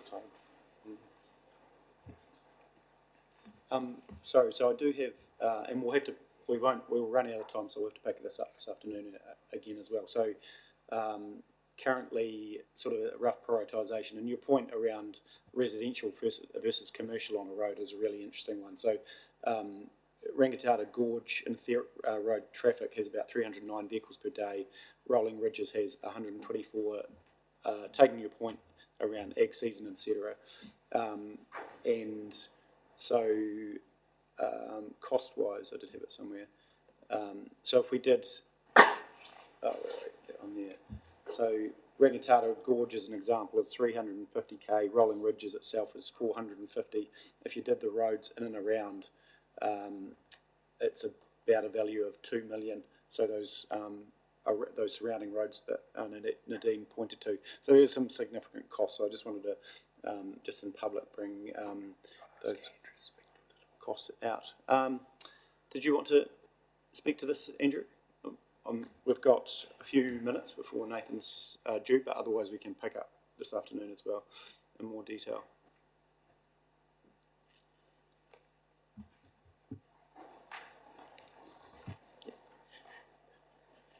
Thank you, Your Worship. So yeah, we have 750 kilometres of unsealed road in our district. So yeah, and seal extensions, everybody loves to have their road sealed. It's just a case of affordability. That's really what it comes down to. Unfortunately, Waka Tahi really basically will not fund seal extensions unless they are, the vehicles on those is up around about over 500 vehicles a day on them. The dust issue is not recognised as part of the Waka Tahi funding system. So yeah, we are reliant. So any seal extension with these vehicles, with these roads, and includes all our unsealed roads in the district, would have to be 100% funded by ratepayers. And the likes of Spur Road, that extension, that was funded by ratepayers on the road, was it? Yeah. To Nadine's point, was that business or was it funded for business activity? Yeah, Spur Road was basically, there was a subdivision at one end of it, and so they made a financial contribution towards the sealing of that one, be 50%, and then there was also a quarry which Portsmouth Earth Moving had, and they funded 50% of that end. We funded or managed to get funding through Waka Tahi for just the small part in the middle, because basically it was the lowest cost maintenance option, because you'd experience cars braking and accelerating, you'd get high maintenance cost of that unsealed road section. So we managed to get that. So it wasn't, we did well with the funding on that one. No, that's cool. Councillor Puddington. Just a question probably to you, Andrew. I was concerned around the signage at the bus stop. Residents create them. How do they come about, and how do they get a sign to ensure cars, vehicles slow down when they're going past those pickup points for school children? Well, basically you don't need a sign for cars to slow down. The transport rules are that if you're passing a bus, it's 20 kilometres an hour, a school bus. So you're expected to slow down regardless of where the signs. We do put signs up for a bus route. The issue there is that bus routes are changing all the time, depending on where families are in rural areas. So, we can put the sign up, and then maybe a family moves from a particular area or a particular house, and then it's no longer a bus route. So, we can certainly have a look at that one again. Yeah, that's cool. I think we can, I can see your expression, and then we can have a look at the bus stop. Am I able to also respond briefly? I guess, whilst I hear what you're saying, there's 750 kilometres of road, there is no matrix, there is no transparency as to the prioritisation. I recently attended something where, I think you were there, Mr Mayor, I'm not quite sure how to address you, but I was there, and you had spoken to the government about the fact that we've got 1% of the population and 73% of the exports. 7.3%, sorry, of the exports, and we're therefore asking the government to contribute more to our roads. We're at the forefront of that. We're at the coalface of that. So what I'm saying is that if we are going to get additional funding at some stage, then we need to have a matrix in place for prioritisation of these roads. And the way our roads matter across the district, our road matters. In the 3 years that I've lived at this residence, the bus stop hasn't changed, it hasn't moved, and there are 4 families there. We've asked previously for it to be erected, and it hasn't happened. Non-residents going along that road don't know that there is a bus stop. There is nothing to identify it. It's dangerous. It's unacceptable. Thank you. That's right. Look, we're sort of on time. We will pick this up again this afternoon, and you've got some really good valid points. We've got a heap of notes that we need to work through, so I appreciate that, and that's something we might look to action with some urgency on the bus stop. Can we have a urgent look at that? Thank you. Brilliant, thank you. Thank you very much, everybody. Thanks, Leon. Thanks. Appreciate that.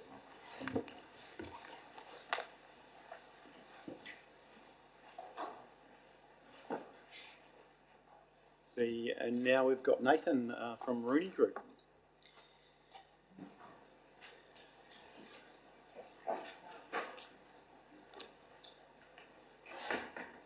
Thanks, Nathan. Great to have you with us. Thank you.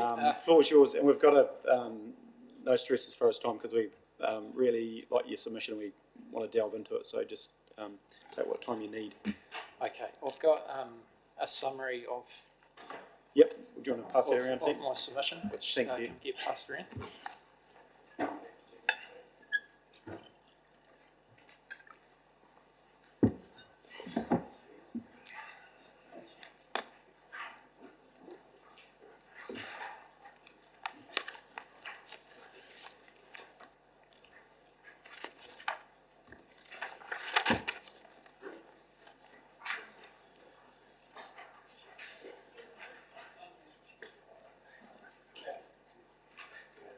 Was that you like a one-page summary, Councillor Parker? No.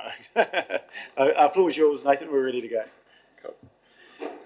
Tēnā koutou katoa, Your Worship, councillors, staff, thank you for the opportunity to speak to our submission. I'm just going to summarise some points of what I've prepared. So, in terms of our submission, there was we raised 2 main issues. The first being the increase in the deposit fees, and the second being the increase in the staff hourly rates. So the deposits are fixed fees under the Resource Management Act, and we've highlighted the consequences of increasing these. Fixed fees are not subject to a right of objection, and fixed fees are not subject to any right of refund. The deposits for subdivision and land use cover a wide range of activities, many of which are very simple and easy to process. The most recently available National Monitoring System data set shows for Timaru District 78% of all subdivision consents and 84% of all land use consents were processed within the current deposit fees. So that's $700, $720 I think for subdivision and approximately $900 for land use currently. On this basis, an increase in deposit fees is considered unjustifiable. It's our submission that Council should formally confirm and implement policy to support the direct refund of unused portions of fixed fees. So we still don't understand the makeup of the deposits in terms of how those quantums have been determined, and we've sought information requesting this. Paragraph 23 of my summary, the information provided in relation to our original information request shows that the cost of consultants has been used to determine the new staff rates. It is submitted that staff rates should only represent internal staff rates and associated internal costs overheads. And that the proposed staff rates have been artificially inflated to meet 100% of the external costs to Council. Consultant costs are not overheads.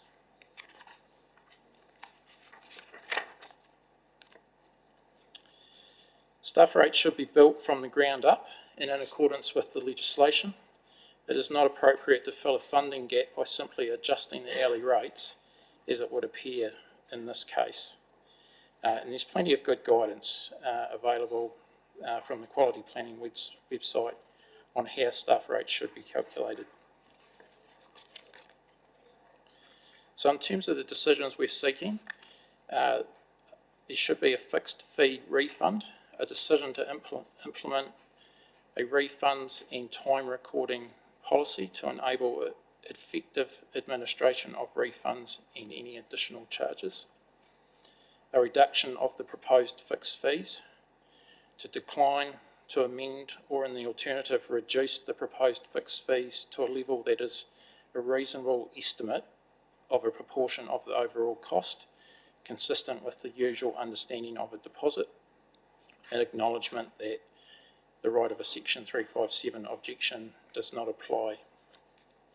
In relation to the proposed staff charge-out rates, decline to amend staff charge-out rates until Council and the public have been provided with sufficient information and a breakdown detailing the actual and reasonable inclusions in the proposed rates. Remove the deposit for the monitoring charge. So decline to include prepaid monitoring charges in the deposit fixed fees for land use consent applications, but to enable fixed monitoring fees. So to amend the fees and charges to include Council's ability to, upon grant of a land use consent, to charge a fixed monitoring fee where monitoring will occur.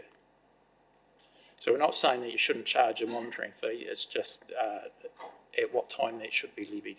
Because the way it's been put forward, it's as if all land use consent applicants, they're all being charged a uniform charge for the activity, not actually the land use consent applicants that require monitoring.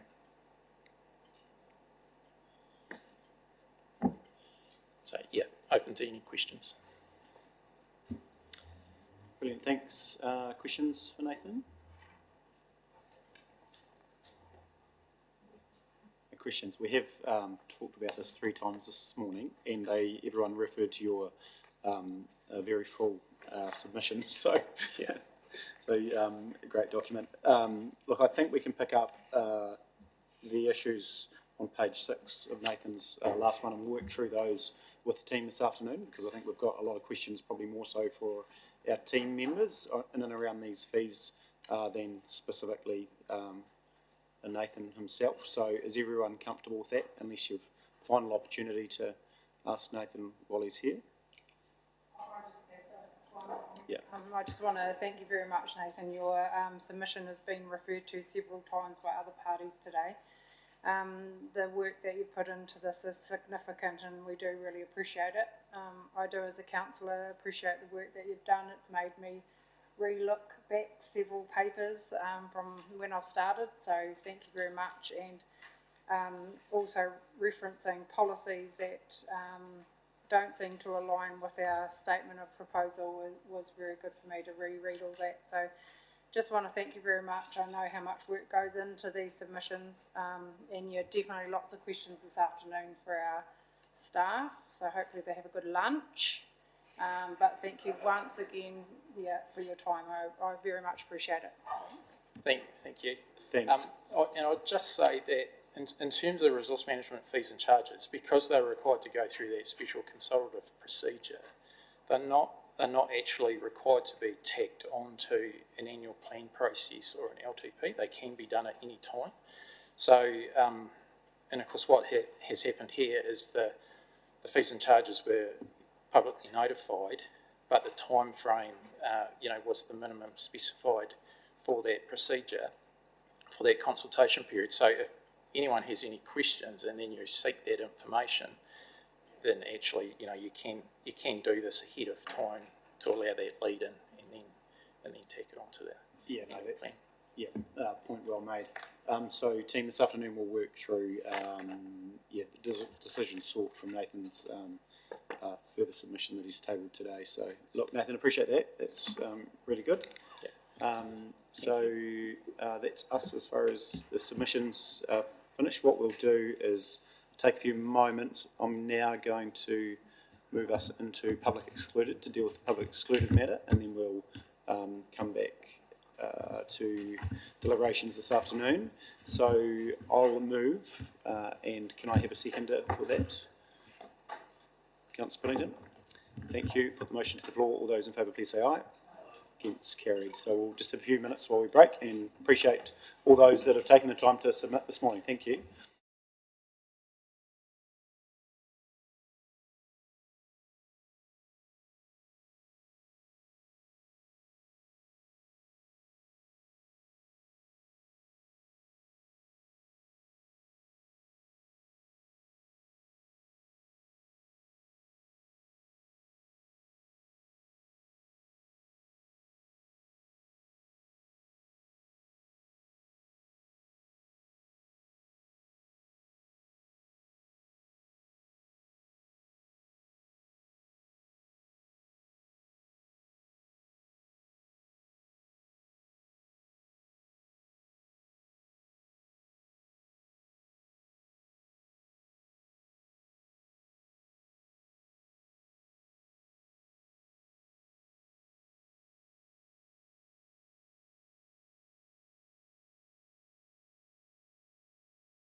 Kia ora everyone, welcome back to the deliberation part of our annual plan. So move now to reports on page 6, which is 7.1, and I'll ask the officers, so we've got Trudy and Brendan in front of us, we'll ask the officers to speak to that and then we'll slowly work through.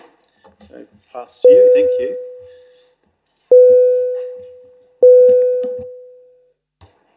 Thanks. Thank you, Your Worship, councillors, good afternoon. So this report summarises the submissions that were received as part of the annual plan consultation. Most of it is straightforward. I'll highlight a few of the salient points and then very happy to take questions as desired.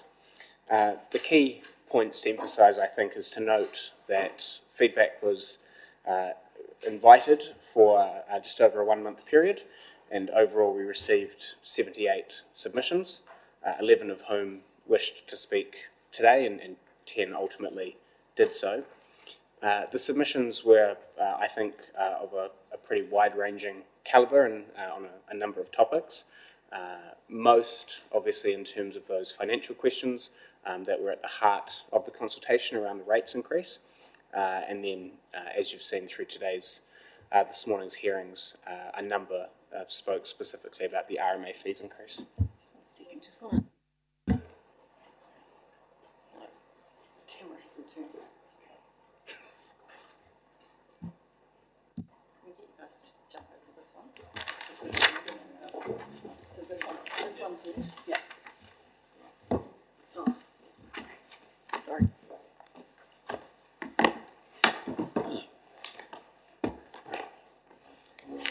Hopefully those watching online appreciate being able to see us, not just hear us. Where was I? So, yeah, a number of submissions were received. I did look for historical reference just to get an idea of whether or not the number of submissions we received were sort of on par with previous years or not, and they do seem to be. For example, last year, we didn't consult because the annual plan was consistent with the long-term plan, but we still received a number of respondents.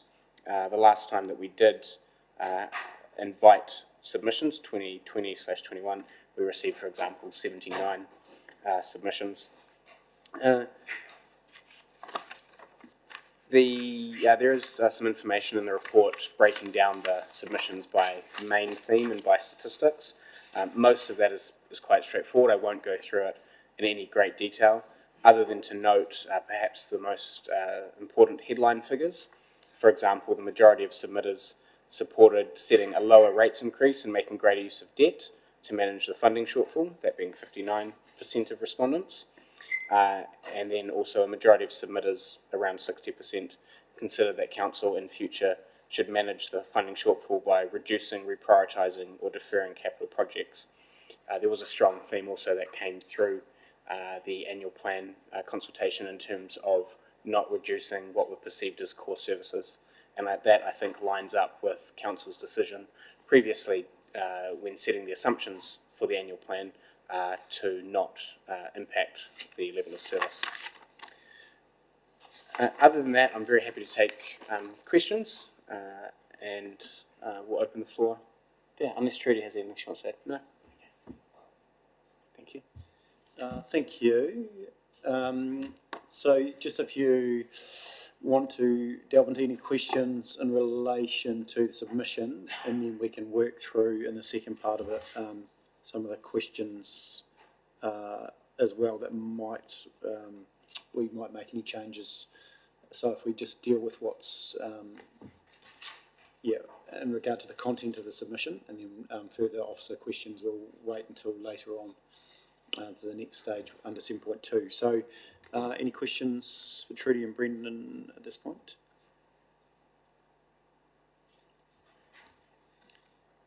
Anything specifically to what submitters have said outside of what we've heard today? Pretty okay with the core themes. So I'll take you then to page 6, which is recommendations for this report. So we've got receives and notes, acknowledges the submitters who have spoken to their submission on to, And then number 3 notes that all submissions will be considered as part of the deliberations on the annual plan. So someone happy to move those? Thank you, Councillor Shannon. Sorry, Councillor Parker. Yep. Put the motion to the floor. All those in favour, please say aye. Keeps carried. Cool. We're nearly finished. Look at that. Just one to go. So we move now to 7.2, which is on page 82.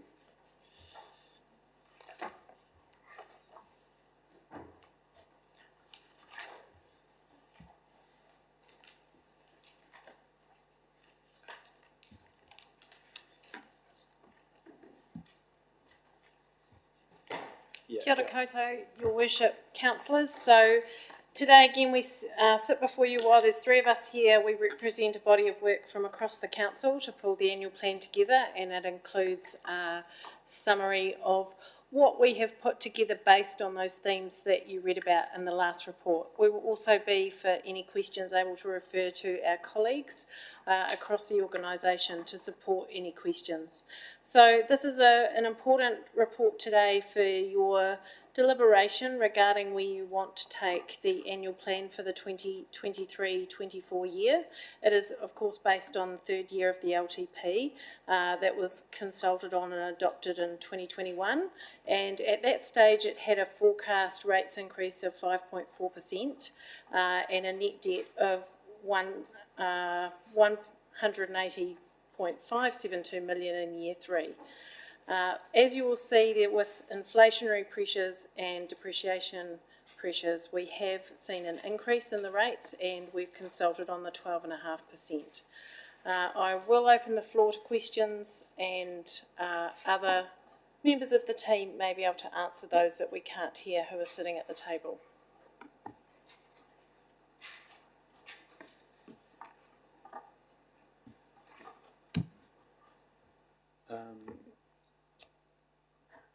So, Councillor Worth, there we go. Thank you. I did actually ask some further questions in regards to the revenue and the rates. Obviously, the revenue was 132 million. And I guess my concern there is that we've gone from around 112 up to 132 million income with so basically there's a requirement or it's based on increase in subsidies and grants and fees and charges. So are we actually, how confident are you of achieving those numbers? Because it's actually a significant part of the income. It's $54 million. Is that pretty much locked in, or is that a little bit ambitious?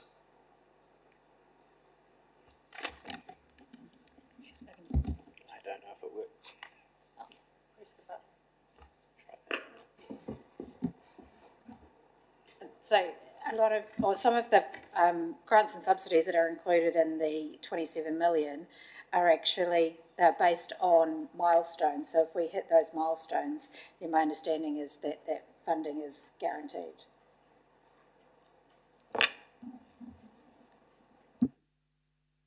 And fees and charges?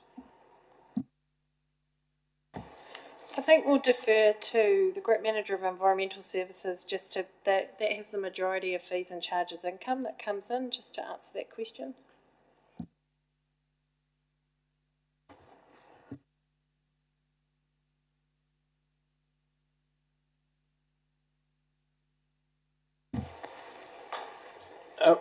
Thank you, Councillor Booth. How can I help you? What was the question in relation to environmental services? I'm just wanting to confirm that is going to be the income. You've put it in the budget as 26,700,000, and because what it does is it actually creates a number that we are when you consider our debt, if you expand that number, it allows you to have a high debt ceiling, so and still remain within our debt level of 2.1. Although at 230 million, I guess it's all based around the revenue and the interpretation of whether you're going to get that money. otherwise it'll put us outside some of our financial covenants. And so actually that's another question. How close are we to our financial covenants? So as in interest cover, and also equity. I presume equity's fine, but what I'm concerned about is we're taking our council or ratepayers out to uncharted territory in regards to debt. And it's if you've ever tried to pay debt back, it's very hard, and especially when you're looking at going from, in a period of 6 years, going from 30 million debt up to $230 million of debt. And we could be burdening, or we will be burdening our future ratepayers with quite substantial capital repayments at some point. In the past, we've done some capital expense, and it's been paid back within 20 years. Some of the stuff that we're looking at the moment, I understand, is going to be paid down over 80 years. Now, as I say, at one point we had no debt. Here we are now at 30, and it's all underpinned by the assumption that you're going to achieve a certain income. And so that income, 132 million, I'm trying to substantiate and ensure that that is the case, because, and I'm still unsure how we're going to pay that debt back, but I just want everyone to be well aware of where we're taking our ratepayers at the moment. So, so I guess, and obviously quite substantial increases from the past. I remember when I started, I think we were getting about 50 million rates, a few extra bits and bobs, and we're getting 85 million. That's 4 years ago. Here we are now. So I guess the Peel Forest, you've included in there the income from Peel Forest, or have you reversed that out? 4.35 million in regards to dump fees. What did you? Around the, it was decided that we weren't going to charge ourselves. Essentially, it comes out of revenue, but it also comes out of expenses. So it's essentially a net impact on the bottom line of zero. Okay, so is that 26 million now 22 million, or is that the number?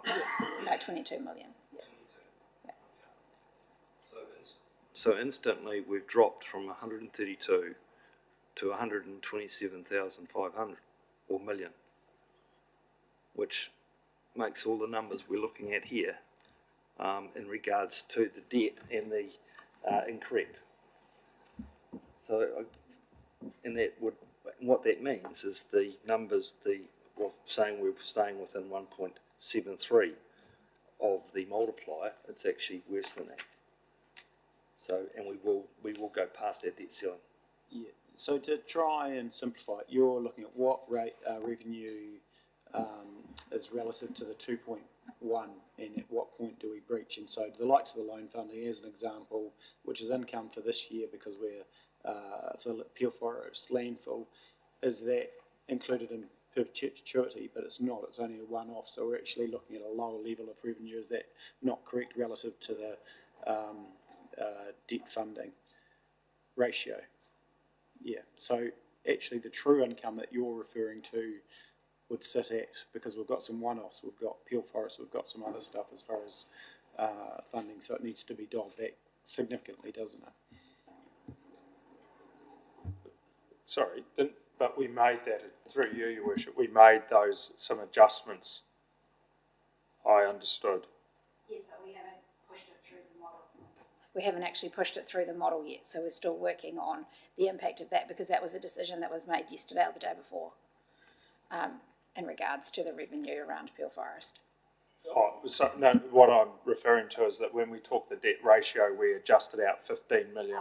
We had adjusted out to take account of your concerns, Councillor Booth, when we were doing the modelling, that not all of the revenue of that is forecast in the 2024 year is recurring or will carry on. We adjusted that out and have made an adjustment so that we reflected more accurately what we project will be the ongoing revenue in future years. So that we actually did make an adjustment for what we believed was one-off revenue. So the report I'm reading, 7.2, item number 7 is correct. Is that right?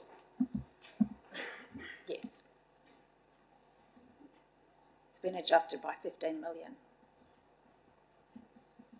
But when I do the numbers, it still shows an income of 130 million. It should be reflecting 128 or 127. The 4 million hasn't been included in this, no. And that is the subject of a debate with the auditors right at present as to the presentation of that number in the annual report. For the one of the very reasons we pushed back to the auditors was to say it's internal revenue, and in a set of general purpose financial reports it inflates the revenue unreasonably. So we pushed back saying it should be eliminated, and that's an issue of some debate between the auditors and ourselves.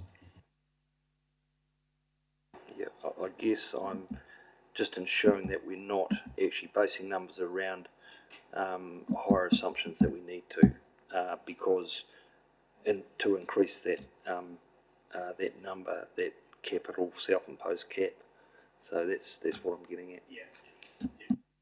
Through you, Your Worship, and an adjustment has been made. So in para 7 we note that the revenue actually is closer to 1.95 because we've adjusted some out for what we would consider non-recurring revenue, such as streets for people funding, the Theatre Royal and so on, which are one-off grant, potentially or likely to be one-off grant funding. So I think when you look at it, we believe the revenue, that ratio is nearer 1.95 than 1.73, that it would be on a set of general purpose financial statements as they are presented here.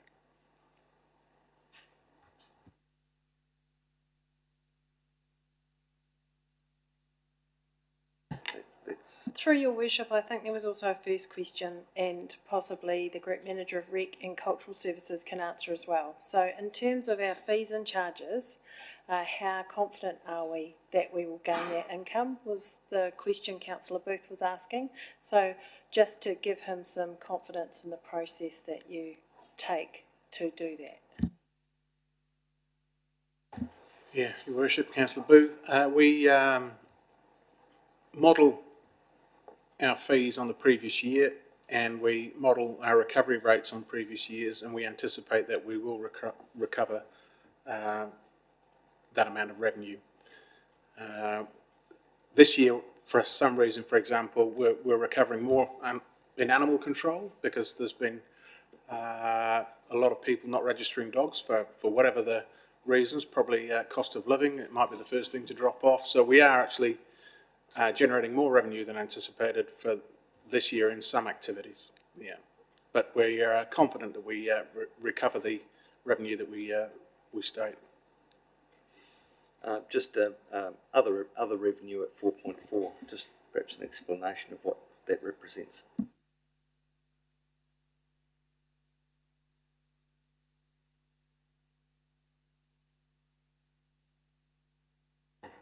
So part of that other revenue is the dividends received of $1 million.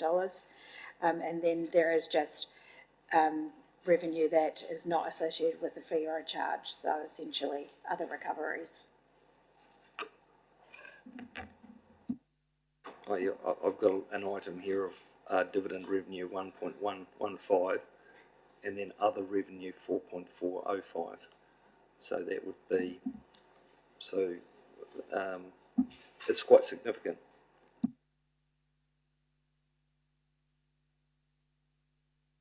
So there's also your other financial derivatives, your interest rate swaps all flow through the other revenue as well. Whereabouts is interest? So would that not be a net number for our interest cost? I mean, if we did have interest derivatives coming back through some entering into bonds at an opportune time, surely that's just a net amount that we would be paying. It wouldn't be just shown as special income because it's we're paying interest.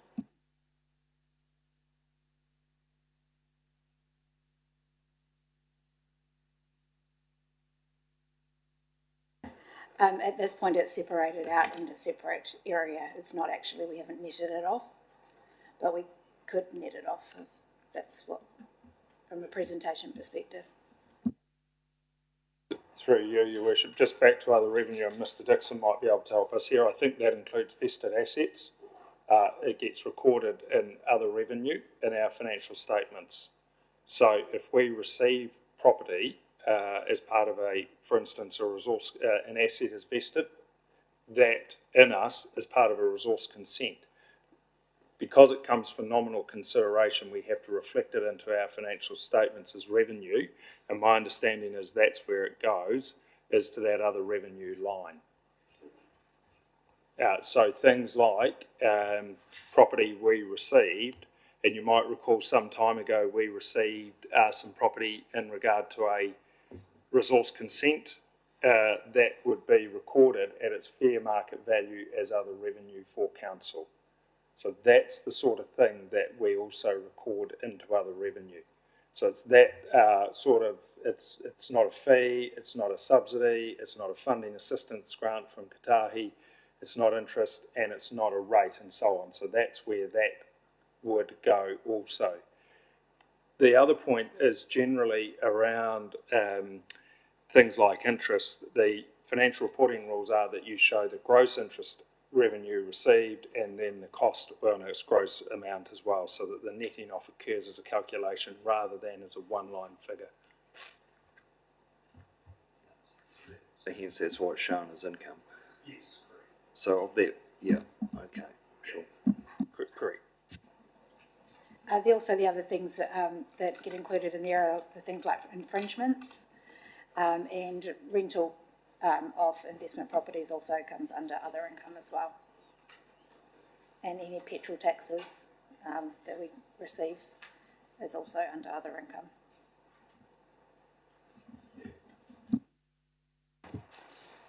Councillor Piddington. Hopefully not as complicated as Councillor Booth, but I'm just interested in ballpark. If our net debt ratio is 1.95 mil, how many million would we have to spend to get to 2.1 to get to our maximum debt? So if something happened, like we had the car park building, if we had to spend another 10 million unforeseen, would that take us over our debt cap? Yeah, that's because it's a net debt figure. So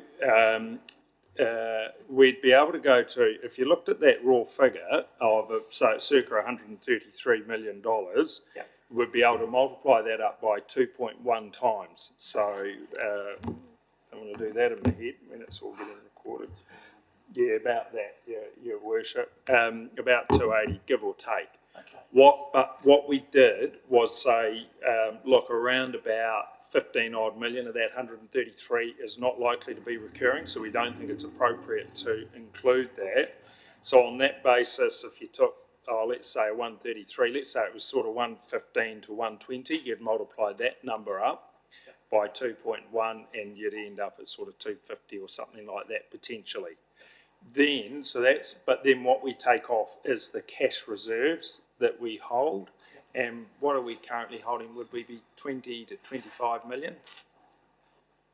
So we could go up to a gross debt level at the moment of about 280 odd million is my guess. Give or take, depends a bit on the measures, but that would be a kind of a ballpark figure for you to understand where it would land.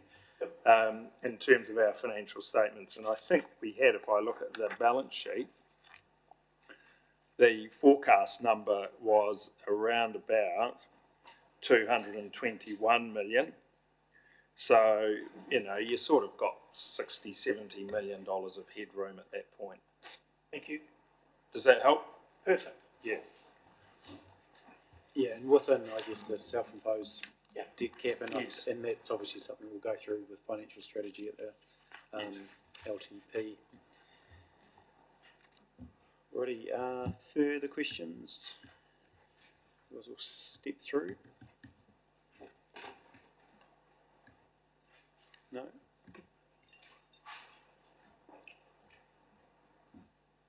Oh, is that a, no?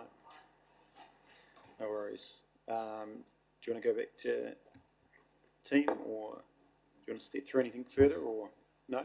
No, that's cool. Well, in that case, I think we'll just go to some of the submissions that presented earlier, just so we tidy those away. So maybe, Mr. Cooper, do you want to come back up, and we might just deal with some of the ones in regard to fees, specifically to, can someone, oh, you got, Paul, Mr. Cooper, you've got that from Nathan?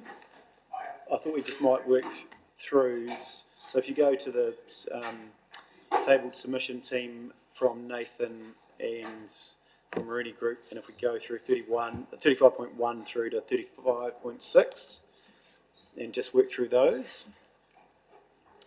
And I guess, I mean, there were some relevant questions from, three of the submitters in regard to this, and, yeah, well, let's work through these. I think he's covered it pretty well, and we'll go from there if there's anything I think missing. So, fixed fee refund, how might that work in practice? Because at the end of the day, we only want to charge people for the service that they use.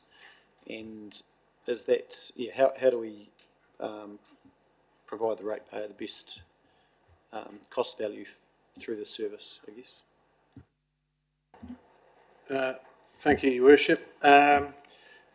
We have just to set the context, I suppose we're operating in terms of the consents side of planning at a considerable deficit. Revenue and financing policy says that for consenting and CME related work, we should be operating or recovering at around 80 or 90%. And we are falling some margin short of that currently, hence the recommended fee adjustments. Against that backdrop, we have looked at what it's costing us and what the ratepayer is currently covering on behalf of those customers. And there is an equity issue in that needs to be addressed. Also at play is a very difficult environment in terms of technical staff and the market. So what's happened over the last 2 or 3 years is the Ministry for Environment and other government ministries have been hoovering up planning technical staff at a great rate of knots. For example, Ministry for Environment may have 500 or 600 they've taken out of the sector. As a consequence of that, private consultancies have upped their salaries and their fees to cover those salaries, but they offer quite attractive packages to people that are left behind in their local government, which is compounding the issue effectively by government reform demanding those people be drawn out of local government and into central government. And then we are left to try and retain staff that we've got, and to do that, that has come with some, obviously, we have to try and make it as attractive as we can to try and keep as many of those technical staff on board as we can, which we've tried to do. So that's the kind of setting for this debate about fees, and it's there are some very good valid points in this submission by Nathan Hull. There is some opinion and there is some difference in philosophy. So there's a mix of everything in here. In terms of these specific things that need to be addressed here, I'll probably hand to Hamish to talk about the detail around fixed fees. But I know that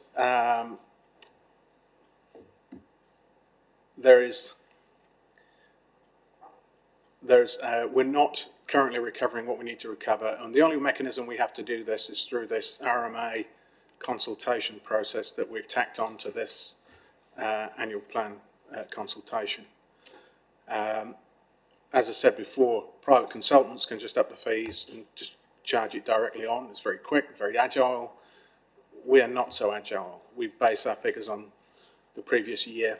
We're quite slow moving And that's just because of the system, not because of any other reason. But if you'd like to speak to some of the points, Hamish, in terms of the detail around the fixed fees.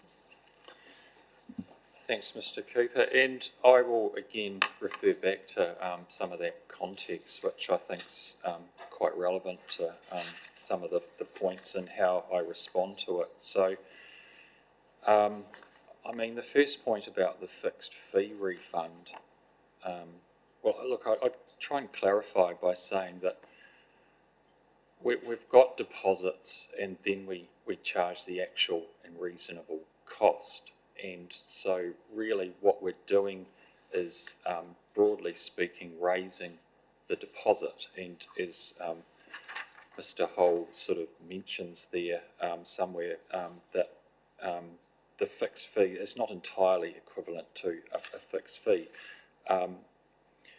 We do give refunds, but as Mr. Cooper's pointed out, that the deposits really quite low, and so generally speaking the actual cost of the service is more than the deposit. So the number of occasions is relatively few, but it certainly isn't correct to say that we don't issue any refunds. So look, we do issue refunds, and we issue refunds based on what it actually costs to run the service. Yeah, so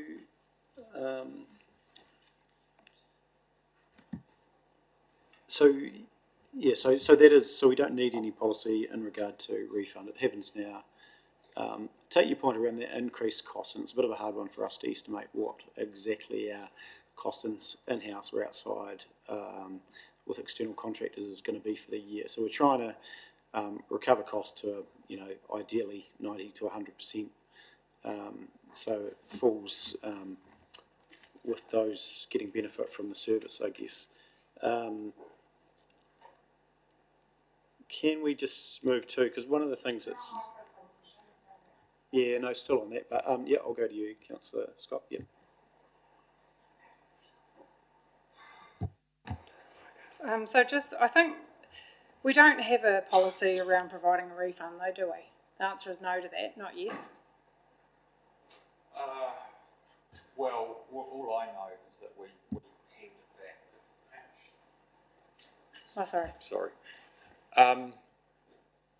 Look, I need to seek clarification on that, but all I know is that the approach we take is that if the costs are less, the actual costs are less than deposit, then we refund.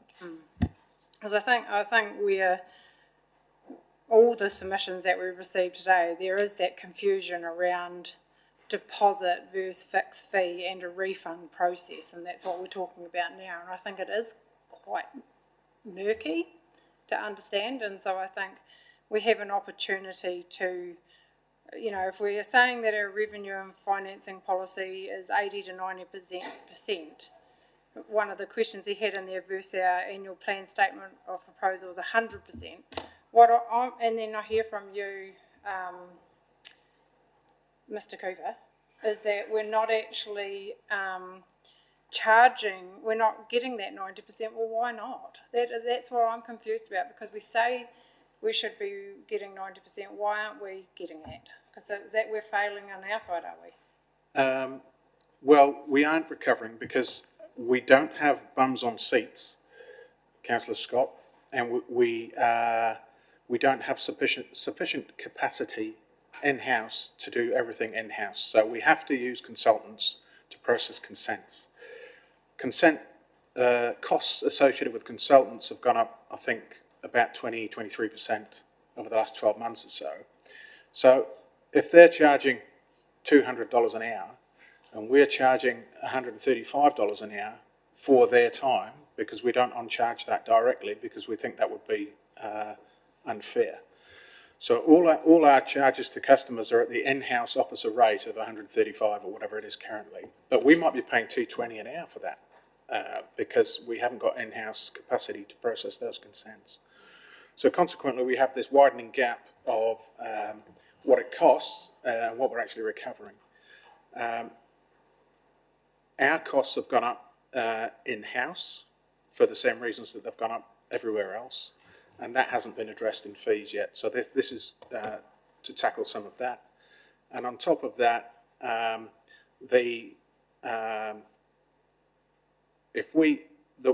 we're seeking that difference in hourly rate for officers is to put it in a more equitable place between us and where consultants are, so that we're recovering slightly more. But we're still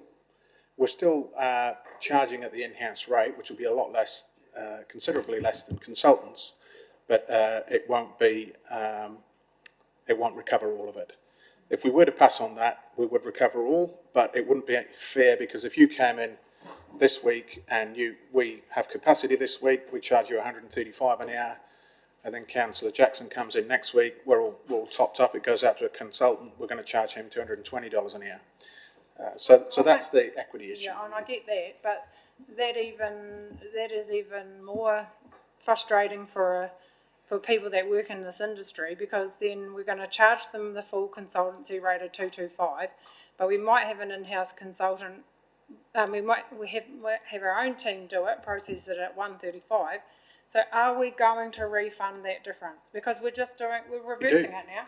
No, we do. We only charge what it costs, and we charge out. So we, as an organisation, we get charged at $220 an hour for that consultant. Yes. But we only put 135 onto the invoice going to the customer. But now you want to increase it to the consultancy rate. No, we're going somewhere in between, and we're trying to find a sweet spot where we can recover more without passing on the whole cost. So that's been the exercise that we've tried to undertake. So it's Hamish might be able to add more clarity. It's the weighted average cost of the service effectively. What are we doing to address our resourcing constraint? Because every single council meeting I'm hearing this. We're doing everything we can, and unfortunately it's just not in the market at the moment. So short of paying private sector consultancy rates to our in-house planners, we have to do the best we can with and offer alternate, like, living in Timaru being a wonderful place to live, for example. We can't offer somebody $120,000 a year for an $80,000 role. Our ratepayer wouldn't thank us for that either. So we have to try and do the best we can within the framework that we've got. And yes, the ratepayer may be paying slightly more than our revenue and finance policy would ideally like, but we can't address that until we're able to get those resources in-house in sufficient numbers to cover the work that comes in. We'll always need consultants because it's not a linear thing. So last year when we notified the plan, we had a bit of just before we notified, we had quite a significant rise in the number of subdivision consents coming through the door. There's no way, it doesn't matter which council you are, if you're doubling the numbers of consent coming in a month, you can't allow for that sort of change in workflow. So you will always need consultants. But we're just trying to minimise the use of them and make it as fair as we possibly can within the framework we've got.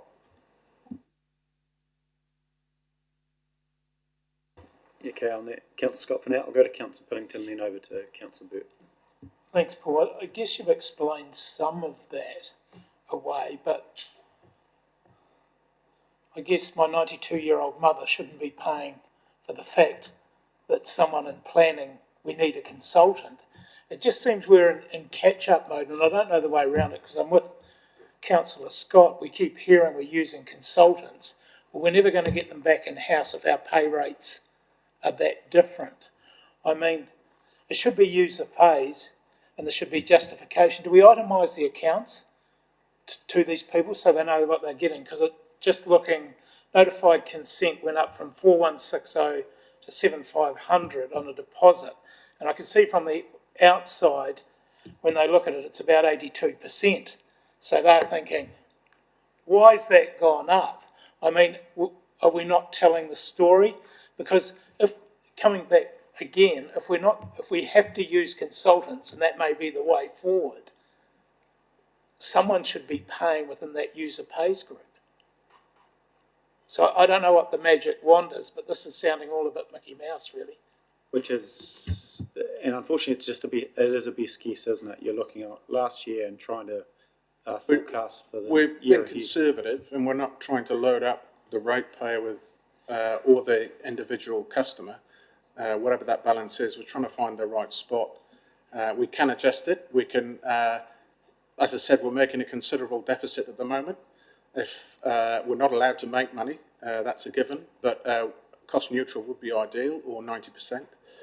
And I think we can look at the landscape next year, and we can remodel accordingly. So if we're way off the mark, it will become apparent that we're actually the revenue's out of whack, and we can address that. But what we're saying is, with these deposits, for example, is if you have a limited notified, and it might be relatively simple, but if it's limited notified and it's likely to go to a hearing, then it will incur, you know, it might be $3,000 for a commissioner, for example, alone, let alone the work either side of that. So it's about being realistic about where the cost is likely to land in most cases. Yeah. So that's the thinking. What's our considerable deficit at the moment? I'm interested. Because there are lots of complaints from outside this room that send something in here that goes to someone in Timaru, and then they get a consultant from Nelson that used to work for us, and it's delayed. And I know there's no easy answers, but it's not the best look. So how far behind are we at the moment financially? This was a Lagoima that I did for Nathan Hull, actually, not too long ago. It was about $300,000 or $400,000, wasn't it, on the consenting side alone? Yeah. It's considerable. Yeah. It's a bit of money.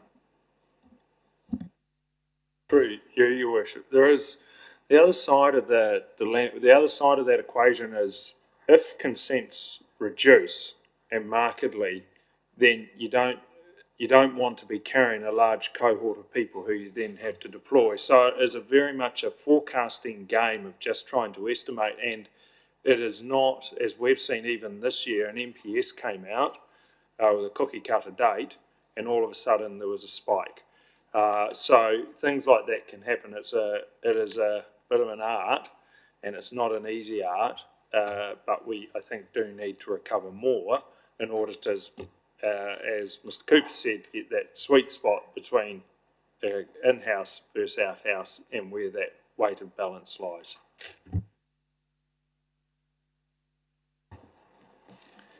In regard to the size of the deposit, because we're not issuing a consent until it's fully paid anyway, are we?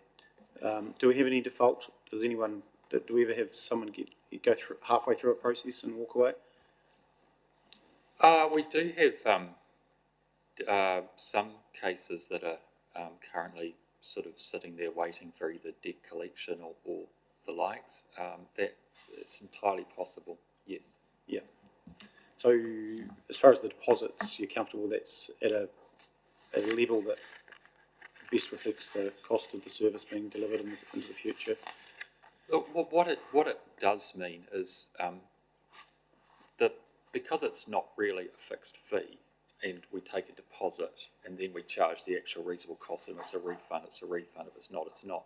It's complicated. So there's more in-house, shall we say, administrative work throughout that process. And if you can do it up front, it's more efficient. Ultimately, the further on down the track you go, you have to go through all these services and potentially even debt collection. And that's not very efficient. Thank you. So just to move on to another couple of points around the monitoring charges. I think there's indication that sometimes these are applicable and sometimes they aren't. So, yeah. Through you, Your Worship. Yeah, we do charge for monitoring, and it's because we have compliance and monitoring officers that carry out that work. We cherry pick what work they do, and they do respond to complaints and investigate matters as they come in. So providing that service, we can do that by charging this rate. If we were to monitor every single consent, i.e. we charge uniformly and we monitor every single consent, we'd need a larger team, and therefore that fixed fee would be probably twice what it is in order to provide enough staff resourcing to deliver that. So what we're doing is we're meeting our statutory obligations, but we are not necessarily going to monitor your resource consent. If we think it's a relatively low risk or benign in nature, we might go over here and monitor this resource consent over here. So that's broadly speaking our approach to it, isn't it, Hamish? Yep, broadly speaking. Yeah, no, that's, for education purpose, that's good to clarify. Any further questions? Oh, sorry, we're going to Councillor Burt now. I've almost forgot you easily. No further questions, just the originals. Can I No, that's not correct. Anyway, I'll allow you some time. So it's interesting sitting here and seeing the role reversal in this chamber when you guys were told to staff to go away and cut your cloth, and also find where you can start charging appropriately where it is reasonable, fair and reasonable, to come back here and tell us what that's about. I get the feeling there might have been the fact that this has been tacked on to an LTP because it actually fits that model, that we've had a good look at this and said there is some discrepancies here that we have to come up with and we need to look at it. So I'm bearing in mind, I'm sure, given the calibre of people we have here, those decisions you've made to increase each of those activity areas by what they are is fair and reasonable. And they do look, as Councillor Piddington say, you know, one of them 80%, that's horrendous. In the fullness of time, it's going to fall out as to whether or not that was a fair and reasonable decision. But given that the fallback on this is that we do or do not have a policy, good practice would presume that we would have a policy that you, in fact, it's written there enshrined that you can have a right for a refund as opposed to something we do normally. One of the things that was also mentioned, because I'll bring it up, Mr. Hull said there was no right for objection as well, which I don't think is the case because it's enshrined in the RMA that you can do. But so there is that. Given that they have a situation where you do have a policy that says they can have a refund, that you are asking them to pay those things up front, and as they fit in terms of what they are invoiced, you get a refund, you are set back to where you are. If you don't, you've overspent, then it becomes user pay. And that's the key here. If those things line up, then there is no decision for us to make here today except for let's just move on and hope that those things do fit what is right in terms of fair and reasonable. Otherwise, in the next wee while, we have an adjustment. Thank you, Councillor Burt, through you, Your Worship. I acknowledge that you're quite right in all those points, Councillor Burt, and I would say that a theme that came through quite strongly from Mr. Hull's submission and others was a perceived lack of transparency, and I think that's an area we need to take that feedback back and look at how we can increase the level of visibility about what those costs are for. Because in a vacuum, obviously the inference is that we're up to no good, but that's not the case. Otherwise, we wouldn't be making a deficit that we are. But I think it's important that we take the feedback from the submissions today and we look at how we can be more transparent and tell the story of what we're doing better. And we're just, again, fair and reasonable and transparent. Where you're using consultants, let's get that ratio up where it sits, that we'll recover up to 80%, 90% of what we are under our fees and charges policy, and let's just keep hitting that threshold all the time, and you can be transparent about that. So, let's move on it. Thank you, Councillor Burt, and apologies for keeping you waiting. Councillor Shannon, and then Councillor Burt, is it? Thank you, Your Worship. With the greatest respect to Councillor Burt, actually, I don't think we need to wait for the fullness of time before we potentially pull back. I think the scenario that's kind of put in front of us here, it's difficult not to look, with all due respect, at these numbers and think that they're a little bit arbitrary in their nature, like 416 to 7,500, for example, and 10,920 for a plan change to that lovely round figure of $20,000. So the science behind it is a little bit difficult for me to understand, particularly when, if you say we're falling roughly 300k short for the year, this to me, looking at these numbers, says we're $800,000 short going for these numbers. And my concern would be that some of these numbers potentially could disable sectors of our community when they're looking at ideas and plans and development and growth and the likes. When they are that big, some of these numbers, that rather than go through a period of time and find out, yep, that's more than covering it and pulling it back, look at some of these big numbers and think, is that the sweet spot, or is that giving us a nice big healthy buffer that we can't fail in here? And I would rather see us actually be a little bit conservative in that, and to ensure that we don't lose any opportunities for development, and nudge it up again after that, and noting that it doesn't have to be timed with the annual plan. I'd be more comfortable with personally not signing that off today and seeing some real solid numbers based on, you know, some of the submissions and the discussion and the feedback today. Through you, Your Worship. Thank you, Councillor Shannon. Those are the real figures. That $20,000 is what it would likely cost in terms of a plan change. That's just the sheer volume of work, the legal lens that's required to go across that, the cost of hearings, and everything that goes along with that, the consultation, and a number of other things. So, and if we're saying we're going to be transparent, that is transparent. That's likely where it's going to land. That's the average sort of spot for it. To say, if we were to say that was 10,000 for a plan change, that would almost be misleading. So therefore, I think, although it's high and uncomfortable, it's where it is and it's what it costs for that technical, complex type of work. And Hamish might be able to speak more, but that would be my view on they do seem high, but that's the reality.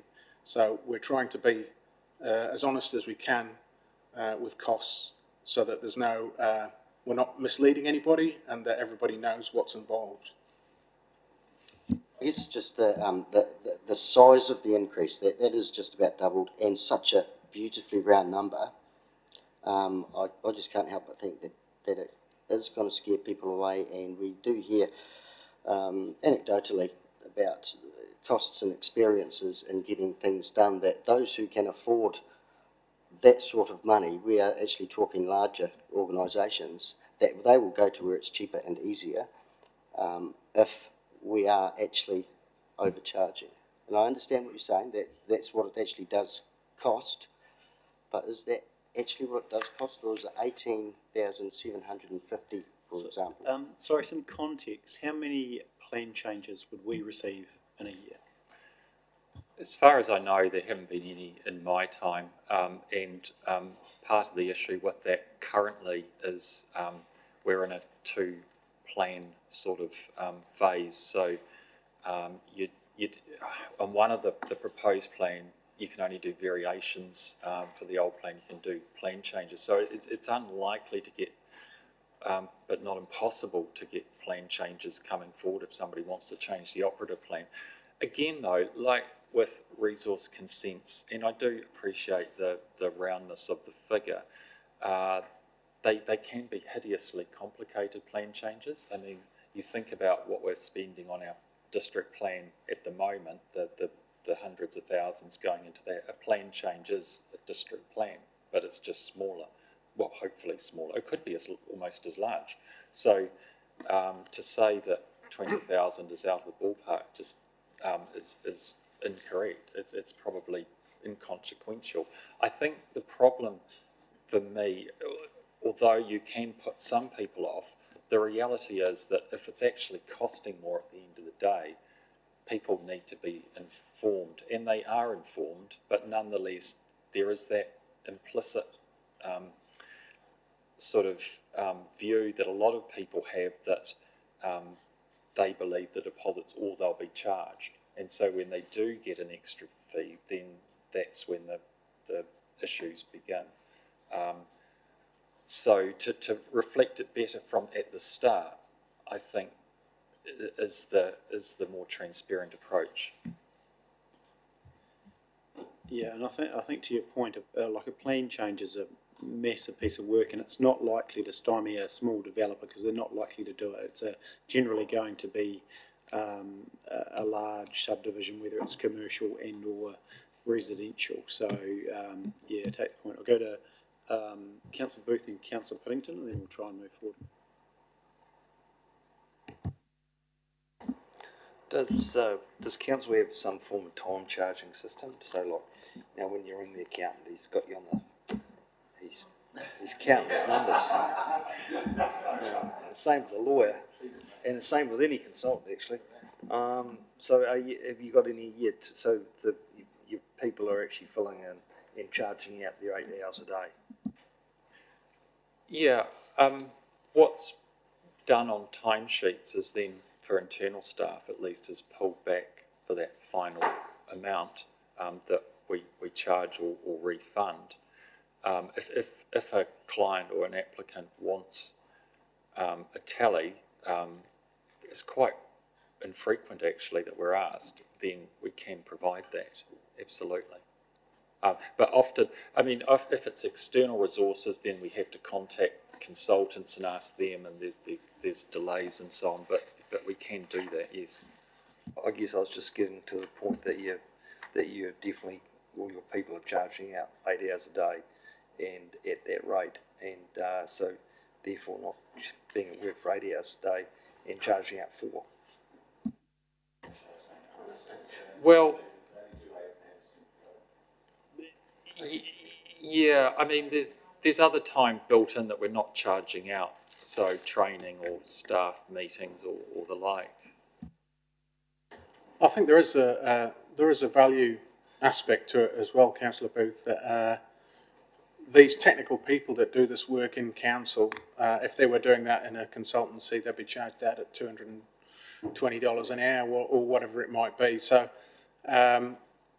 it's actually very reasonable, although I don't doubt that most customers wouldn't say that, but they're getting the same level of expertise, but they're getting it at a cheaper rate. Yeah. And currently the shortfall, whereabouts are you getting that money from for providing the service? Currently the ratepayers footing the difference.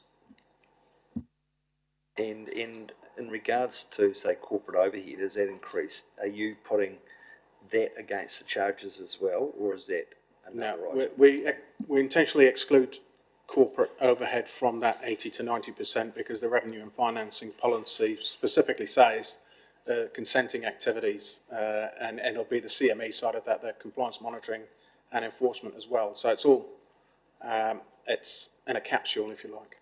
The other side of planning, the district plan side of things, as we know, is very expensive, but that's fully ratepayer funded. Yeah, thank you. Councillor Piddington. Without making things too complicated, within your charges, I wonder if you can give an indicative breakdown. So if I look there, that's the charge, and I'm being charged X amount of hours for that, X for that, and Y for that, and that makes up my 20k or 9,500, because it seems to everyone that's submitted today it's all a bit of a mystery, and if we could take away the mystery, perhaps I'd say, well, that's quite reasonable. I don't know. Thank you, Councillor Piddington, through you, Your Worship. I think that's a really good idea, and that'd be part of that conversation about transparency, and we may be able to put on the website, for example, exactly that, some examples for each, you know, with some fictitious names. Yeah. Any chancing? Councillor Booth, is that a... Yeah. Oh, you know, you're gonna, you know, I need a finger. Yeah, look, I guess having experience of going through a resource consent to demolish a certain building, I had to go out and get my suite of experts, and then what happened was you put your consent in, and then council went out and got their suite of experts. So then they go they don't agree, and it costs a lot of money. Therefore, wouldn't it be beneficial for everyone that they actually agreed on the suite of experts from the very outset? So you only had one expert instead of having two experts arguing against each other, and it just duplicates costs unbelievably. Thank you, Councillor Booth. That'd be great as long as we get to choose them. That's fine. Yeah. I think you need to go and have a chat with Minister Parker. Alrighty, so Councillor Scott. Thank you. I'm keen to get your views, either Hamish or Paul, on the Mr. Hull's thoughts around remove the deposit monitoring charge or enable monitoring fixed fee. So that difference between charging it before versus charging it once it's been granted. Do you have a view on that? Because I sort of thought that made sense to me, as amend the fees and charge to include council's ability to, upon grant of land use consent, charge a fixed monitoring fee, because I know that's what old can do. Yes, we do. Yeah, look, it is attractive at first thought, and again, I haven't really dived into how he can do it. My only concern is we go out and we monitor them, and if we are to then charge, if we charge after the fact, that's fine, but then there's a whole administrative cycle that has to go in there to issue that invoice, and often it might just be for a single site visit. So in effect, you're probably increasing the actual cost, and we'd probably have to reflect on whether the monitoring fee that we're setting is actually accurate or not, because that's another invoice, another discussion, and there have been delays in monitoring. For a while there, we didn't have a monitoring officer, so by the time we caught up, that was sometime after the fact. You do have to go out and monitor them. There is an obligation there, but it's very hard. And at the end of the day, if somebody, there's a pragmatic side. If you get a late monitoring fee charged way down the track and you don't pay it, then there's a lot of admin costs associated. Do we try and recover that, or do we just give it away? Those are the practical things that we need to think about. If you can charge it up front, you build it into that cost. We can do that. I've asked. There's not a legal reason why we can't charge it up front if we're clear about it, what it's for. We've looked at that. It's, for me personally, it's more of a pragmatic side of it. And like I say, it comes back to this whole question at the end of the day. We're not managing to recover as much as we want. There's a whole lot of admin side that needs to go into these processes. And when you look at it, and we have done a comparative work with other councils, and I would have to say that overall, our fees are not unreasonable compared with others in the Canterbury region. I think you answered the question there. I was going, because there was the word arbitrary was used in terms of how you come up with these things. It was just unfortunate they picked the plan change one, because that does seem massive. I think the last time we had a plan change significant hearing was the Downs in Geraldine back 8 years ago, and it's massive. Like it is. And I bet you it's been sitting there in that time zone for that time until you guys got on top of it and looked at it. So the rigour that you put across it also involved looking at other fees and charges and lining us with other councils and things like that. And that's the key to it. And having pulled out the fact that if you put examples into on the website that says this activity around this is the average, this is what we're looking at, so it's really transparent. People know that when people go in and get their paid for consultants, they're telling them what the reality is, and they've got to come back for them to deserve their big money, have a go at you, and there's always that tension and drama, and that's why it's always going to be there. But I'm just comfortable that from what you've said and the calibre of the people we have here, that this wasn't arbitrary and that you've put some real rigour around it. So again, there's that tension that we've asked you to come back here and make sure that you are cutting your cloth appropriately so that we are looking after all our ratepayers, not just the developers and those people. Thank you. Thank you. That's pretty much summed it up. I think if you could just look at me and say we're in general principle agreement that we need to recover between 90 and 100%. The costs need to land where they are, and this is why they've done this piece of work, so it doesn't fall on the general ratepayer. So I think probably with the feedback that you've heard around transparency and fairness, that's probably enough to move forward. So is everyone comfortable with that on that one? Cool. So I just want to move. Sorry, Councillor Scott. Apologies. I'm just questioning what you said, sorry, because I think that's going against what is being proposed. So the annual plan statement of proposal is to recover 100%, where our revenue and financing policy is to recover 80 to 90%. So we line those up. Those two don't line up. I think that's the whole point of this, is the confusion. Yeah, no, and the reality is it's probably lined up even less so in reality. And so it's to get back to that sweet spot, isn't it? And what is that sweet spot, to your point, 80 to 100? So revenue and finance policy technically sits with an LTP process. And so we can still say to officers that we want you to aim to be not between 90 and 100. Is that fair? Or does it need to comply with? The reality is it's going to be a hard one to hit, and it's not an exact science anyway. I think the revenue and financing policy is the foundational document for the LTP, and it's probably more straightforward if we aim for that 80%, 80 to 90, and then that aligns us with the LTP and the revenue and financing policy.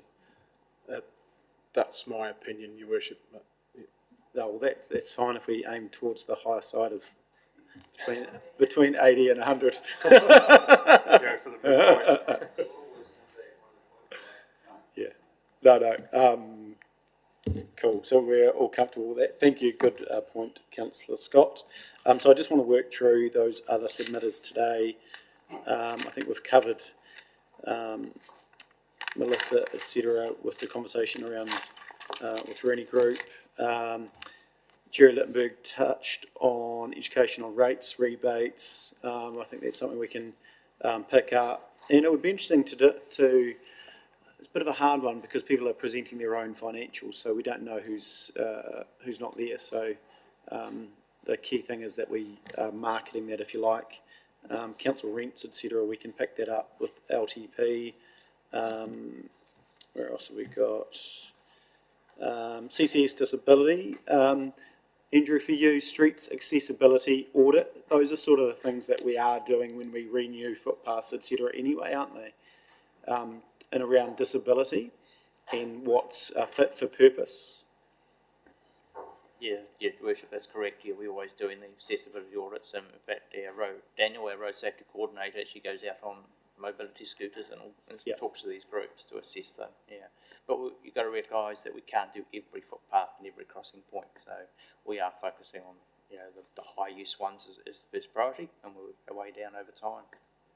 Where we're doing a renewal and we know there's an issue, we'll look to deal with that at the time. Yes, that's correct. Yeah. Anything you want to dig into, Councillor Booth from McGregor? Erosion? I just want to pick up on Nadine's submission in regard to, there's a few things there. CL extension policy, our budget per year is minimal. I forget what it is, but it's not a lot, is it, Andrew, is it? $330,000 per annum. Yeah, and are we caught up? Because when we did our Rari Back Road, we used some funds ahead of time, and when was that? There was a year or so ago, wasn't it? Yeah, basically, council's policy on seal extensions is that any new seal extension has to be council approved. Yeah. And the $330,000 is a provision that is in the budget should you choose to approve one on a case-by-case basis, or alternatively, the residents of the road come up with 50% of of the cost, and then we tap into the fund then. So. Yeah, so there was a couple of things that, you know, were picked up. One around the safety, that bus stop, I think that's something we can do. To the point made, same families have been in that region for 3 years. That's something I think we should probably move ahead on. Are you comfortable with that? Yes, the instructions already gone through to the contractor. Brilliant, thank you. And then a couple of things, I think maybe we, at some point, I know Susie sitting in the background, if we could, I know we talked about this when we did Orari Back Road, I think we had a view of the sort of top 10 that may be, understanding that, you know, there is no money coming from Waka Kotahi in the short term on this sort of stuff, but I think a key one that Nadine brought up for me is around that transparency, what does a matrix look like to decide how we do seal extension if we are going to in the future. So maybe that's something we can pick up within the seal extension policy. Just can we extend on that? What are your thoughts, Mr. Dixon? Basically, the seal extension policy adopted by council has a matrix in there on how to seal. It's based on the traffic volumes, number of affected houses, and economic consideration. So that is there. But of course, at the moment, it's okay. We're not doing an active seal extension program. So we're not doing prioritisation of roads because there is no program to develop that for. And prioritisation, or traffic volumes are changing all the time. You might have a major dairy farm open up or a quarry operation, and suddenly the traffic changes quite immensely. So, yeah, it is.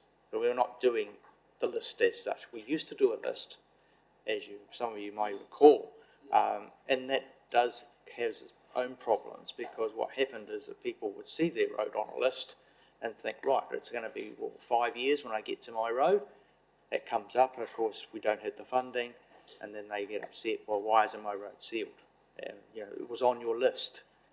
We try to tell them that things have changed. Is difficult. Yeah, just the other point I make with unsealed roads, just point out that basically the level of service that we're offering on unsealed roads is based on the funding that's available. And we basically have $660 per kilometre per year for unsealed road maintenance. That's it. So Rolling Ridges Road is $1,450 per year is all they're spending. Take the subsidy off that, which is about 50% of it.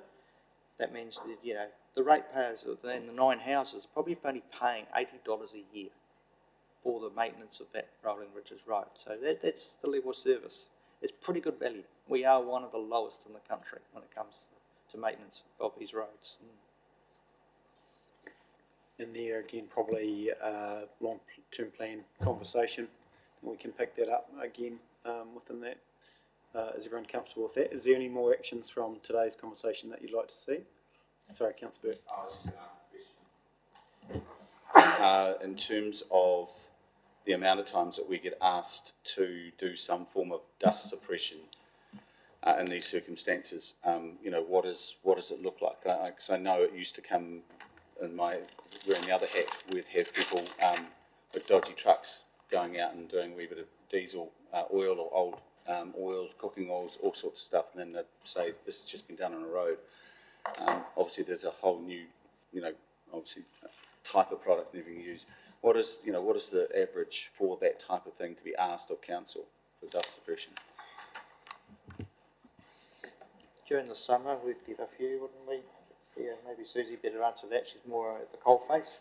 Yeah. Yeah. Afternoon. So we probably only get, actually this is the only one. This is the only road that we've had dust complaints on officially through the CRM process. Obviously, 750 kilometres of unsealed road, there are houses, there have been developments, there's more migration of people moving onto lifestyle blocks where there's still a large number of trucks using the area. It's unfortunate. I myself also live on an unsealed road, so I know the frustration.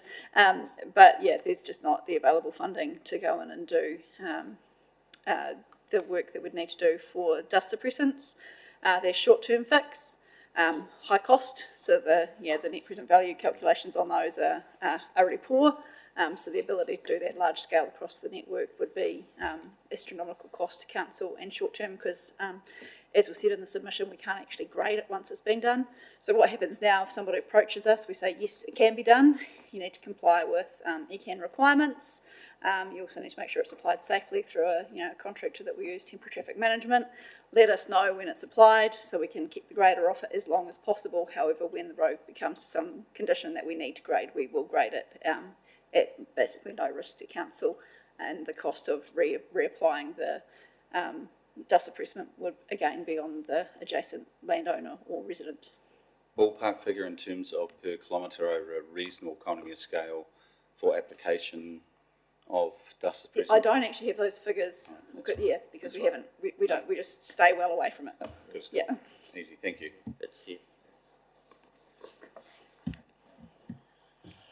Andrew, just for clarity, so we don't really have an active list at the moment, and we look for the ratepayers to pay half before we'd actually look at doing anything. Is that correct, just for clarity?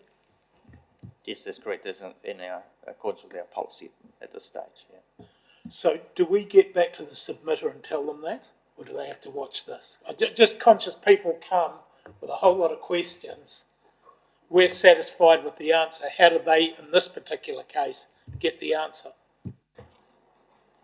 Thanks, Ben. Yeah, through you, Your Worship. Normally what we do with these is officers send back a brief comment about an update, and we sort of try and evaluate what the best way of doing that is, because there is a bit of a wrap-up of this, and I think with, particularly in long term, and those who come in and submit, we do actually go back and give a brief note, because we've only got a handful here. So we would normally go back to them on that. And note also, when we do a bit of a wrap, when the annual plan is adopted as well, will be another forum through which that advice comes. But I think you're talking about the targeted communication back to the submitter. Yes, which we would do via a written form. The submitter themselves acknowledged that, that policy in their submission in one of the last slides, that they could pay half, the residents could pay half, and it would be done. But yeah, just for the other record too, we have had public meetings out there. Last time, Councillor Lyon was very active in attending those meetings, and we explained the same situation.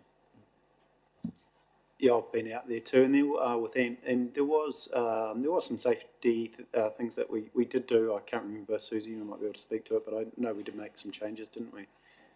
Yes, correct. So there was some concerns around a particular bend, so we put some curve advisory signage up and also put some edge marker posts up.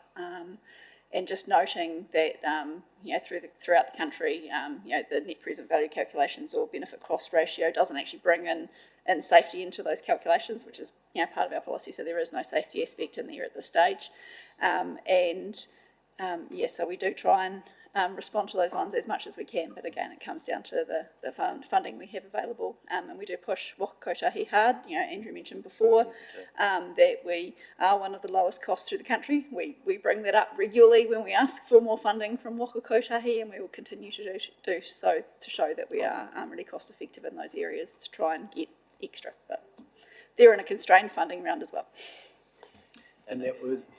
There has only been one crash reported on that road. There is, I guess, some evidence that there might have been some possible near misses, but of course they're not recorded in the system, and it's the police that record all crashes. We don't.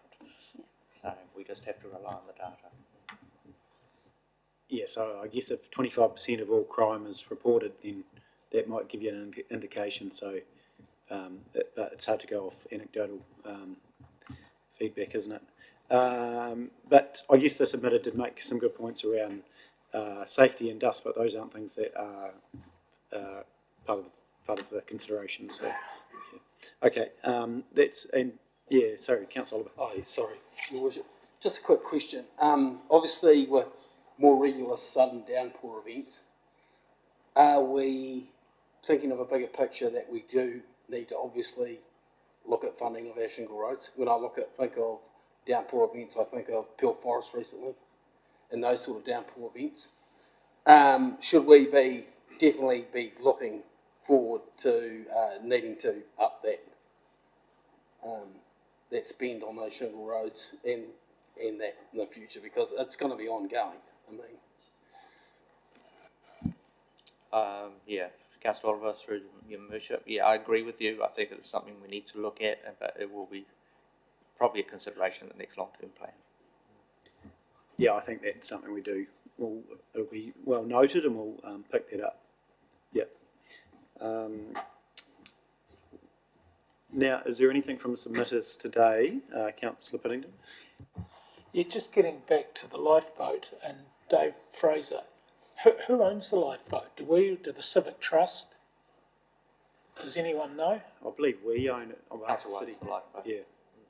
Well, could I make a suggestion as we own it that we get regular reports, because I'm sure there's funding available, like at Pleasant Point they built their little shelter for the fire engine. Surely if it's of that historic value, we should be proactive in either setting up a group, and I'm happy to be on it, so we can move this thing forward, so Dave doesn't have to come back in another 8 years and ask us what we did. Yeah, look, and it's for a variety of reasons. It's obviously been kicking around to the points made earlier, and I'll go to Councillor Burt in a moment. But I think this current group, and Bill's liaising with them, but to your point is how do we keep Dave up to date and council up to date? So maybe we request sort of a 3-monthly update on the lifeboat as the project moves forward. And to your point, what requests for assistance should council contribute as well? Councillor Burt. Yeah, I just remember seeing it when it did have some traction. I don't know if you saw Councillor Pillington. They got an architect to do a sort of a build of what it would look like, glassed and what have you, and it's displayed prominently down on the bay because it is a key part of our history and all that sort of thing. And back then, if we'd pushed the button on, we wouldn't be talking here now. It would have cost us 2/5 of, and now it's going to be holy moly. But yeah, I think we need to find someone who's recently just come off a successful project to raise money for something like a playground or something, I don't know, and get that guy to pull a group together and maybe get some traction going. Yeah, I think the key thing is we've got a community group that want to move forward on it, so I think we'll be in a pretty good position. But to your point, we'll get some good feedback back to council. Councillor Jackson. They have asked me for some guidance, so I'm going to the next meeting. Perfect. You could be our council liaison. Yes. Yeah. Okay, so from the submitters this morning, is there anything that we've missed that anyone wants to delve into? I think I've covered my questions, but has anyone else got anything? Just give you a moment to look through your notes.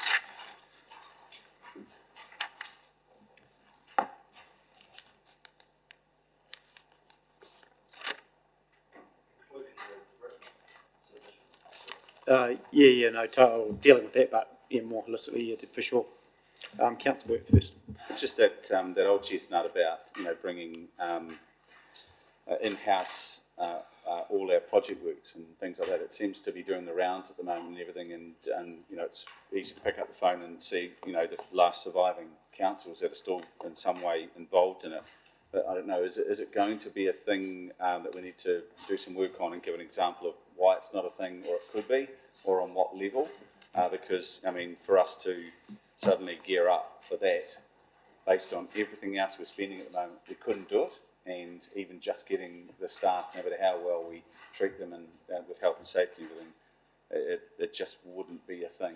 And then we've got the policies around washing our own face over it in relation to being competitive, openly and transparently competitive against people to come in and tender for it, and there's all those tensions as well. Yeah, no, it's complex. My thoughts on it, I know that we're doing a workshop maybe in June or July around some contractor consultancy. What are some of the opportunities? So I think that's one of the stages, and then I know we're doing some other work within Parks and Rec and review in that space, and then so I think it's over the next sort of year and couple of years, and then considerations as contracts expire. I mean, some of the contracts that we have in place for certain services are of a considerable time frame, so it's just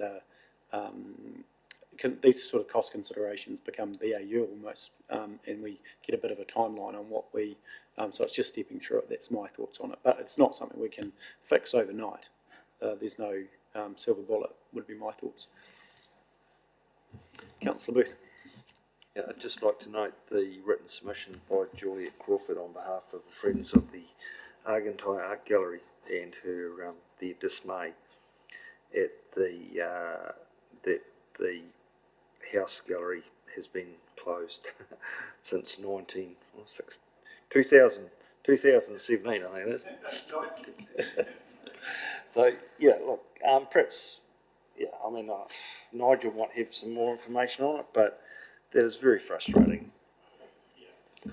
Oh, yeah. Oh, look, it is, Councillor Booth. If the plan proceeds, then there is funding for us to go and do the work if we can find someone to tender, because we did tender for it, didn't get anybody to do it. We put the funding in. So if we get a tender and the funding is approved, then it can be undertaken in the next financial year. So it is there, ready to go if the plan, it's in the plan to be done anyway. So will that happen within the next 3 months? I think if the funding's approved, we'd be able to go out and re-tender the project. I would have thought within the next 3 months. We've done most of the work, but we've got to be able to make sure we've got the money that if somebody says they can, that we've got the money to go and pay them to do it at the estimated cost. So that the tender can be done, whether they would have started in the next 3 months, given that there's 1 month of this financial year and the next financial year, 2 months, but we would be able to commence the process of tendering for the work. Yeah, I would have thought so, yeah. Councillor Piddington. I guess this sets the rates, and it's my old chestnut, and I'd have given the staff some warning. On page 91, it says, in regards to consultants, the majority of council use are a part of a defined project in the annual long-term plan. How do we know it's a majority? We've just heard planning relies heavily on consultants. We've got a consultant running the facilities at the moment out of Wellington. There's other consultants walking around. I'm just not sure how rigorous we are on this, because they obviously come at a large cost. So I'd like to know how we know it's a majority and what numbers we used. So through you, Your Worship, and my colleague here might want to step in as well, the majority of our infrastructure completed work does have a contract attached to it, and so a lot of those figures, but then we break down by business unit over the time. Some of those we can't go into here because it's commercially sensitive, depending on what type of contract it's for, but we use a budget that's appropriate for whatever the service we may be looking for. So for example, we pay Bancor, which provides us financial advice. They're considered a professional fee. We also have different things, like we may get advice on earthquake-prone buildings, for example, and seek that contract. That's something that we wouldn't keep in-house as a resource, and we would contract that work in and out. So it's all budgeted, and then anything that's on top of that going into the infrastructure projects, we don't keep a separate tally of that. That's included in the project cost that normally the infrastructure or the property teams are dealing with. But we do keep the set budgets for each business unit and run according to those. If they have to go over or under, because we operate within a whole fiscal envelope, there are those things that sometimes do occur. Did that make sense? Yeah, but basically, all of our capital works projects are predominantly designed by consultants. We don't have in-house design services team. We may do some very simple curb and channel replacements, or so a small intersection, but anything beyond that, we do not have design engineers who can produce that stuff. So a lot of all that work is put out to consultants. In addition, you've got all the resource consenting requirements these days. So you've got archaeological assessments, ecology, cultural assessments are coming into it. So there is a lot of money, but we have to use these specialists to do this. That's the thing. We would not be able to even get the in-house resources to cover that sort of thing. And like as Trudy said, earthquake-prone buildings is a very specialist area. You understand that, but there's still a lot of consultants wandering around within this organisation that aren't doing that. And I just wondered if we had a number. So we have numbers within the budget of the LTP, and it is a higher number because we're doing the district plan review expenditure. And overall, we're looking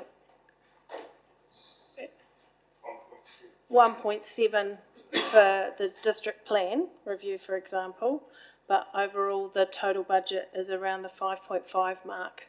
But that includes all of those different contractors. That's not just contractors we may have in fulfilling a role that we have to still deliver or we can't operate. So, for example, if we had to get a health and safety contractor in, if we had extended leave of an employee or something happened, there are some roles we must keep delivering. We can't cease the service. And that there are some functions that we have to outsource as well, like, you know, asset revaluations, that has to be done independently. We have our asset management system. Understand that, Andrew. I've made my point. Okay. Look, picking up on that point, and it's a national conversation, one, because, you know, National saying they're going to save X amount of million of dollars in the, you know, in the central government coffers on consultants and what have you. So I think where we miss as a council is that transparency over what individuals are used for. So I think, and you know, if you go back to LTP, I remember having the conversation with elected members at the time saying, well, some of these things we aren't going to be able to deliver in-house. This is what we're signing off, and we're delegating authority back to the team to go out and deliver. And the question is, you know, to have better transparency for ourselves and for the public, what sort of reporting on these things do you want to come back to council? And I think that might be quite helpful to understand where the pressure points are from a governance point of view. To Paul's point, or Mr. Cooper's point earlier this morning around the cost, this afternoon that we've just talked around the planning, etc. You know, at what point do we, in 3 months or 6 months, and I understand it's more reporting for the officers, but at 6 months, do we review those fees and have a real hard look at it, and we understand, well, actually, we're operating at 80 to 90%. Do we need to make any tweaks? Are we on the right track? Some of those sort of things. So I think, you know, some of those mechanisms we can put in so there's better accountability back through to elected members, and if we show that we've got that accountability, then that's going to flow through to ratepayer as well. So I think that's sort of a piece of work that we can probably pick up. There will be some extra officer time, obviously, but I think key to the theme of being transparent, that's probably a good way to go, and I'm sure that's getting some nods, so that's pretty good. Any other, but good point, and I think that's the way to move forward on it. So any further questions from any of the submitters written as well? Is there anything that I want to make sure we get everything out so everyone feels that they're heard? And then we'll move through to the decisions of the day. Sorry, Councillor Oliver. Just want to a couple of submitters there came back to prioritisation of projects and how we manage that going forward. Obviously, we don't have the ability, by the look of it, to fund all those projects now because we've got the extra costs in the tip and the car park and a few other things. I'm just wondering, doesn't seem to be any sort of priority of what should take over what and what should be done in what sort of order. I'm wondering whether that could be something that we could be looking at going forward, of what's urgent, what's not, and all those sorts of things. It came up a couple of times in the submissions. I guess that's something we'd have to look at, and the priorities, what is a health and safety issue, what is a regulatory requirement, versus what is nice to have. Yeah, and at the end of the day, council would have to make some of those decisions. Yeah, and probably there again, I don't want to point everything to the LTP, but, you know, that's some of those priorities. And the problem is at LTP, we have a timeline, and then, as we know, very quickly it moves. So, but I think that's probably the appropriate time as well to do some of that work. And you know, there's the, you know, vertical build projects that everyone's, you know, really conscious about, stadium, you know, art galleries, theatres and those sort of things. But then there's all the low-lying projects that sit within the team and just, happen, and we see a, fence at the Botanical Gardens, and I know, people picked, through the submissions, people picked up on that, or why you're prioritising that when you should be doing something, but that's actually sat within an asset management plan, probably for, best part of a decade, and it's just a renewal, and so it's at what level you want to do it. Councillor Piddington. Just following on from Councillor Oliver, and a couple of people have tackled me about the Sophia Street car park. If we're telling everyone it's safe to use, and there doesn't appear to be the demand, why are we rushing it? Someone put to me who's not into sport, the stadium's the same. Why do we have to rush to do the ones that we say are safe within the timing? I'd like to have some philosophy behind why we have to rush some of these things and not rush some of these things, if you know what I mean. Because we're bottlenecking, we're at a bottleneck, and perhaps the car park could wait 6 or 7 years before we do it. If there's no demand and it's safe, why are we putting ourselves through it? I don't know. I just think we need a discussion around those things. Yeah, look, and I think, the car park, it's we're budgeting for a worst case scenario, aren't we? And it might be, I don't know where we're at with that, but it might be that we don't have to do anything. And I think, you raise a good point. But whereas we know the Peel Forest landfill is, got some urgency. Yeah. But yeah, point well made. So anything else from submissions? We want to make sure we've covered all that. Nothing you've got highlighted that you want to talk about. And then we'll move towards recommendations. And so is there anything further officers would like to add at this stage?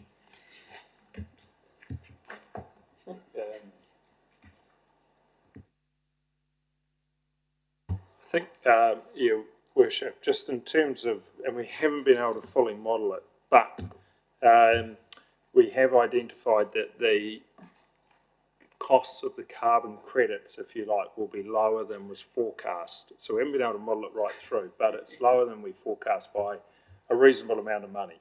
And so the question is that if you, in terms of that, the effect is in the order of about 1% or slightly more of rates.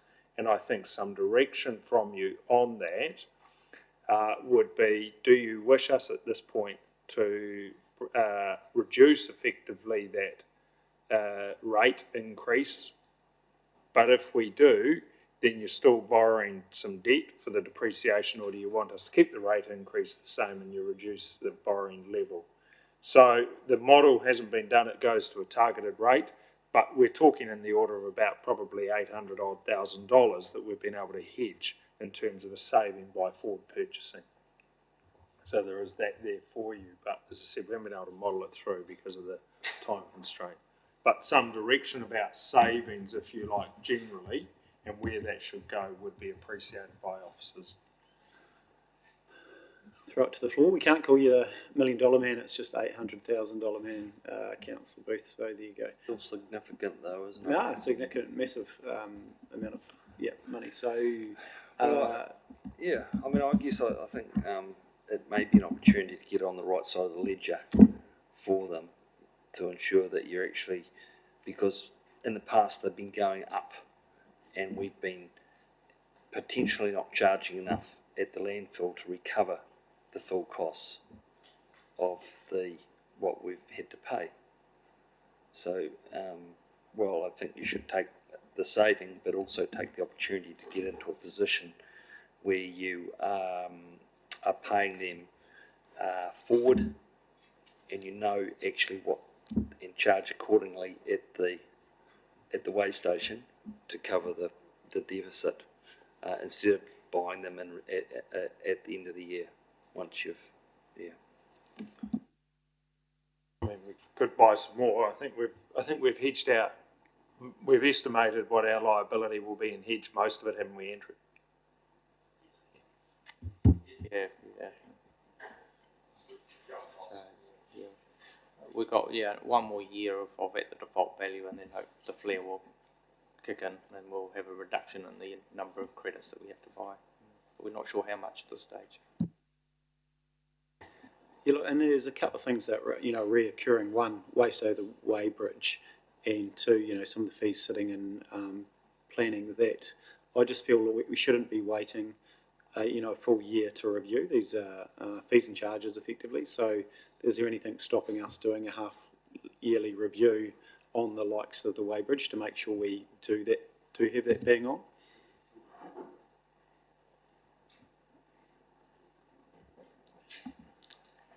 I'm not sure if I understand the question, to be honest, So my question is, we basically look to cost recovery, and sometimes we get it wrong because we're setting fees and charges. Let's use the weighbridge on a tonnage of waste, and if we're getting it wrong, it takes us a year to catch back up. So my point is, can we, at a 6 monthly interval, review the costs that we've got associated with that cost to revenue? Have we got it right, or do we need to increase that fee at a 6 monthly period? there's certainly an option to review the fees and charges at the gate. On a 6 monthly basis. Yes. My point is, let's just be a bit more nimble, agile on those, core fees, rather than having to do catch up all the time. We just want to charge the. Whose responsibility is to ensure that those financial decisions are being taken at an appropriate time? Is that like the the financial officer, chief financial officer, who's generally got their fingers on the pulse? Who's it up to? Because really we should be sitting, as we're setting the rates and the charges now, we should know what they're going to be. So therefore, when we set them, we either hedge it now and lock that in, we know, or we review every 6 months. And whose decision is that is actively canvassing it? So, through you, Your Worship, that sits with the activity or business unit managers, because they're the specialist that's running that activity and is responsible for creating their budget, reviewing their budget, making sure their fees and charges are adequate.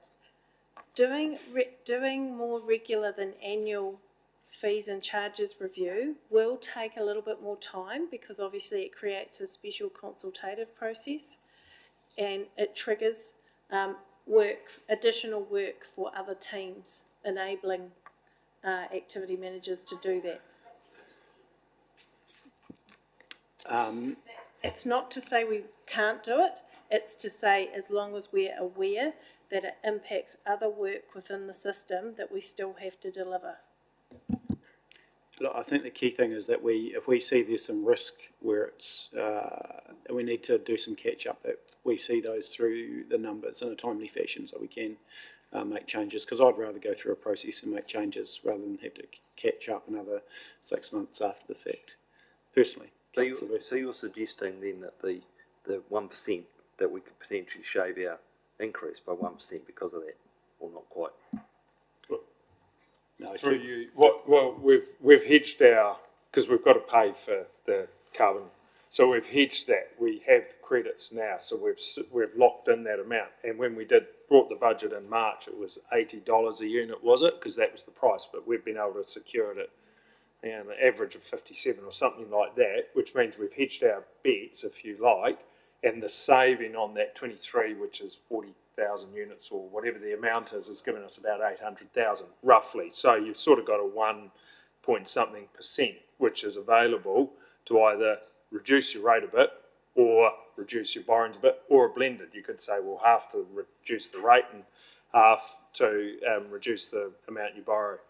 And so you could do that.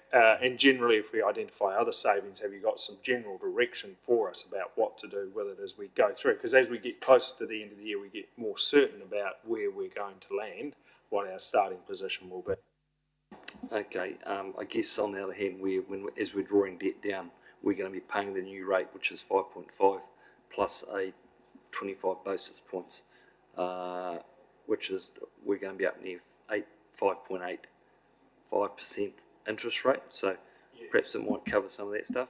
Well, it will, but we also have some hedging which is offsetting that quite well at the moment as well. So we're in the actual spread. We can have a look at that, but I don't think the spread between finance income received and finance what we're paying has changed materially for the amount we're borrowing in terms of the net interest cost, because we hedged about 80 million of debt.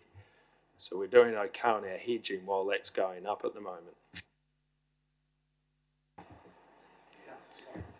Sorry, just to follow on from there, I had to find my notes, just still learning a bit about how the heck you set your rates. But, so what I'm understanding from what Alan is saying and Bede is that the savings of the 800,000 does equate to over 1% rate reduction. So when we go through this next phase, will we model that for the 27th of June? So I'm just trying to understand how we actually will get to, at the moment we're proposing 12.5, but we've already identified 1% just through this simple transaction. So how do we actually progress to that next stage of this next remodelling in the next couple of weeks? Because I'm sure the community will say, yes, I want that 1%. Through you, Your Worship, our team go away and pull that all together, and then that gets pulled through into the agenda for the 27th and gets made public, and it'll get shared then. Yes.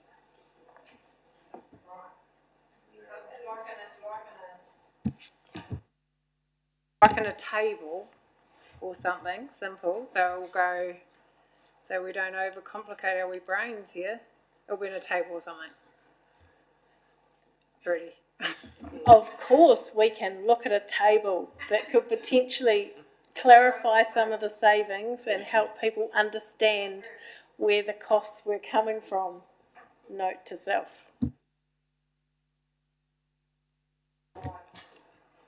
I understand it, and I understand we're funding depreciation, which I don't agree with, but I think if there's savings, 85% of the submitters said, let's get the rates down. I don't think we can suddenly take 1% and magically spend it on debt or do something else. I mean, our community's hurting a wee bit, so I think whatever the number we come down to, it should sit there, not look for other places to spend any savings. I don't know what sort of message that would send. Keep in mind that you're going to be paying interest on $200 million. So just that, even if with that share that the bonds that we took at a low rate, it's probably still got a rate of around 4% averaged across the whole lot of debt. So that's interest we've never had to pay before, and that will only keep increasing. But we've just had an explanation that is not in the following year that we're rating for. Yes, the following year, and I get it, and I get why you'd think that, Alan, but I'm just putting my social hat on for our community that have given us a clear message. And if we make savings, I think those savings should go to the ratepayer.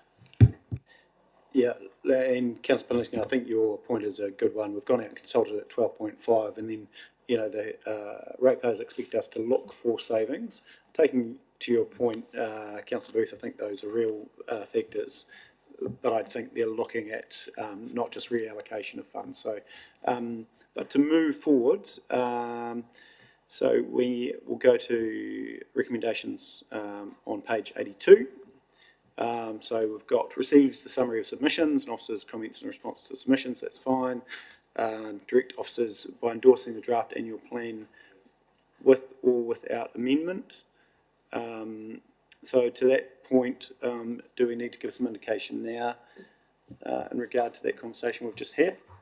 Your Worship, that would be helpful if sort of the sentiment of the room is that the savings are banked, so to speak, with a lower rate, then that's a direction we can take and bring back to you by all means. We haven't modelled through, so we don't know the exact number, but it will be lower by an amount because we've banked those. That is money, but it's to a targeted rate, I emphasise that, but it is money that we don't have to collect because we've already covered that estimated liability in the next year. Cool. 3 direct officers on any other decisions. I think that's probably been picked up with commentary today. And then 4 is directs the Chief Executive to prepare the final annual plan for 27th of June. So the question is, goes to point 2, do you want to make with or without amendment? And I'm happy to take a mover from the floor, and then we'll block all those 4 together with that amendment. either for that reduction or not.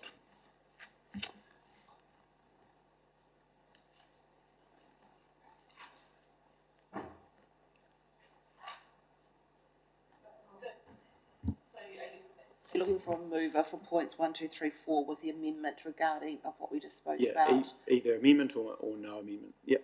Amendment with, I would support them with the rate, proposed rate decrease from the carbon credits that we're saving. Yes. Yeah. So, as I understand it, Your Worship, Councillor Parker's moving that the amendment is that we model in the rate decrease from the funds saved on the carbon credits effectively. Yes, that's correct. Okay. So that will be picked up in the fees and charges. It'd be picked up in the targeted rate mostly, but quite a number of people pay that targeted rate, don't they, Mr Dixon?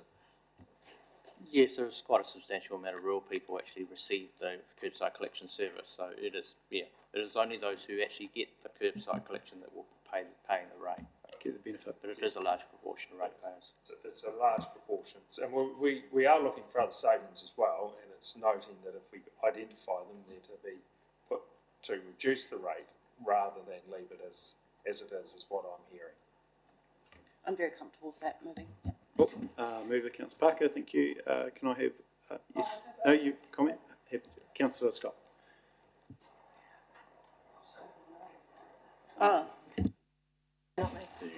Oh, just also making sure that the amendment reflects our conversations around the proposed fees and charges under our RMA. That we had just had that whole conversation before, because we had proposed changes to that. Didn't we? Yes.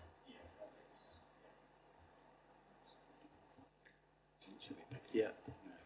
So I don't think that needs to necessarily be in the resolution, but are you comfortable Sorry, with the I'm just direction? making sure that. No, that's all right. That's a good point, Councillor Scott. Are you comfortable with the direction you got from?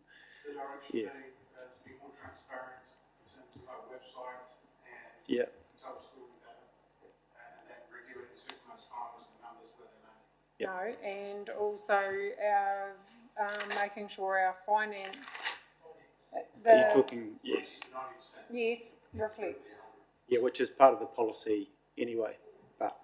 So through you, Your Worship, the policy, the fees and charges are scoped to land within the revenue and financing policy as set out in the long-term plan. Correct, because the current proposal was not that. The current proposed fees is 100% of the cost recovery. So we're talking about 80 to 90% to reflect our financing and whatever that policy was called. Sorry, I've lost my notes. The finance and revenue, because that's what all those submitters were saying, is that they don't talk to each other. So I'm just making sure that we are on the same page with that, because at the moment our current statement of proposal does not reflect our finance and revenue policy. Is there a level of ambiguity in there? Is it saying we will collect 100% of our costs incurred that are being charged? So what we're saying is that we're recovering only 80 to 90%, but we want to recover 100% of everything that we're charging. So that's two completely different concepts. So it could be worded right if you look at it from that perspective. Yeah, through you, Your Worship, Councillor Burt, the numbers that we've done, we're working towards 80 to 90% recovery of the costs of consenting activity and those CME or compliance monitoring and enforcement activities associated with it. So that's what we're aiming for, and that's in line with our revenue and financing policy. It may be misleading in terms of how it's worded in the schedule. Maybe that's something that we can look at, making it more absolutely crystal clear.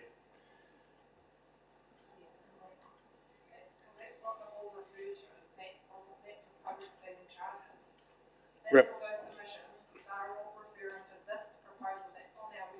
Yeah. Along with the revenue and financing policy, yeah. Yeah, we need to align with that, because that's one of the foundational documents that informs the LTP, and that's what we should be aligned with. Yeah. And if I can be of service through you, Your Worship, thank you, Councillor. The LTP policies are being currently reviewed and ready for it. And one of the notes that I've been busily taking have been about the most major piece of work, which will be our revenue and financing policy. It is set at the moment to be 80 to 90%, and I understand here that you're giving us direction to say we need to move closer towards having a user pay models, as Paul says, that finds the sweet spot that we're looking for. Perfect. Comfortable with that? I think, Your Worship, it might be just helpful for us to note that the fees and charges were modelled on the long-term plan revenue and financing policy. If we just note that, so that when we come back later, there's no ambiguity or uncertainty to address the valid issue raised by Councillor Scott. We just note here that the revenue and financing policy was what they were modelled to, and that is 80 to 90%. I think that will help when we come and approve them in a month's time. Cool, I think you've got that recorded. So the motion that I'm proposing, are we adding a 0.5 in that, or are we leaving that tied up with 1 to 4? I don't necessarily think, I think it's been picked up in the minutes. Thank you. Yeah, so I don't actually think we need to, if you're comfortable with that. So we're still got a mover, Councillor Parker, do we get a second it? Councillor Piddington, thank you. Any further discussion? No, I'll put the motion. All those in favour, please say aye. Against? Carried. Brilliant. So that is the last piece of business, isn't it? It is. Yes. So thank you, everyone. Lots of work in that process as usual. So I appreciate all the work the officers have put into that, and thank everyone for their time today, and meeting closed. Thank you.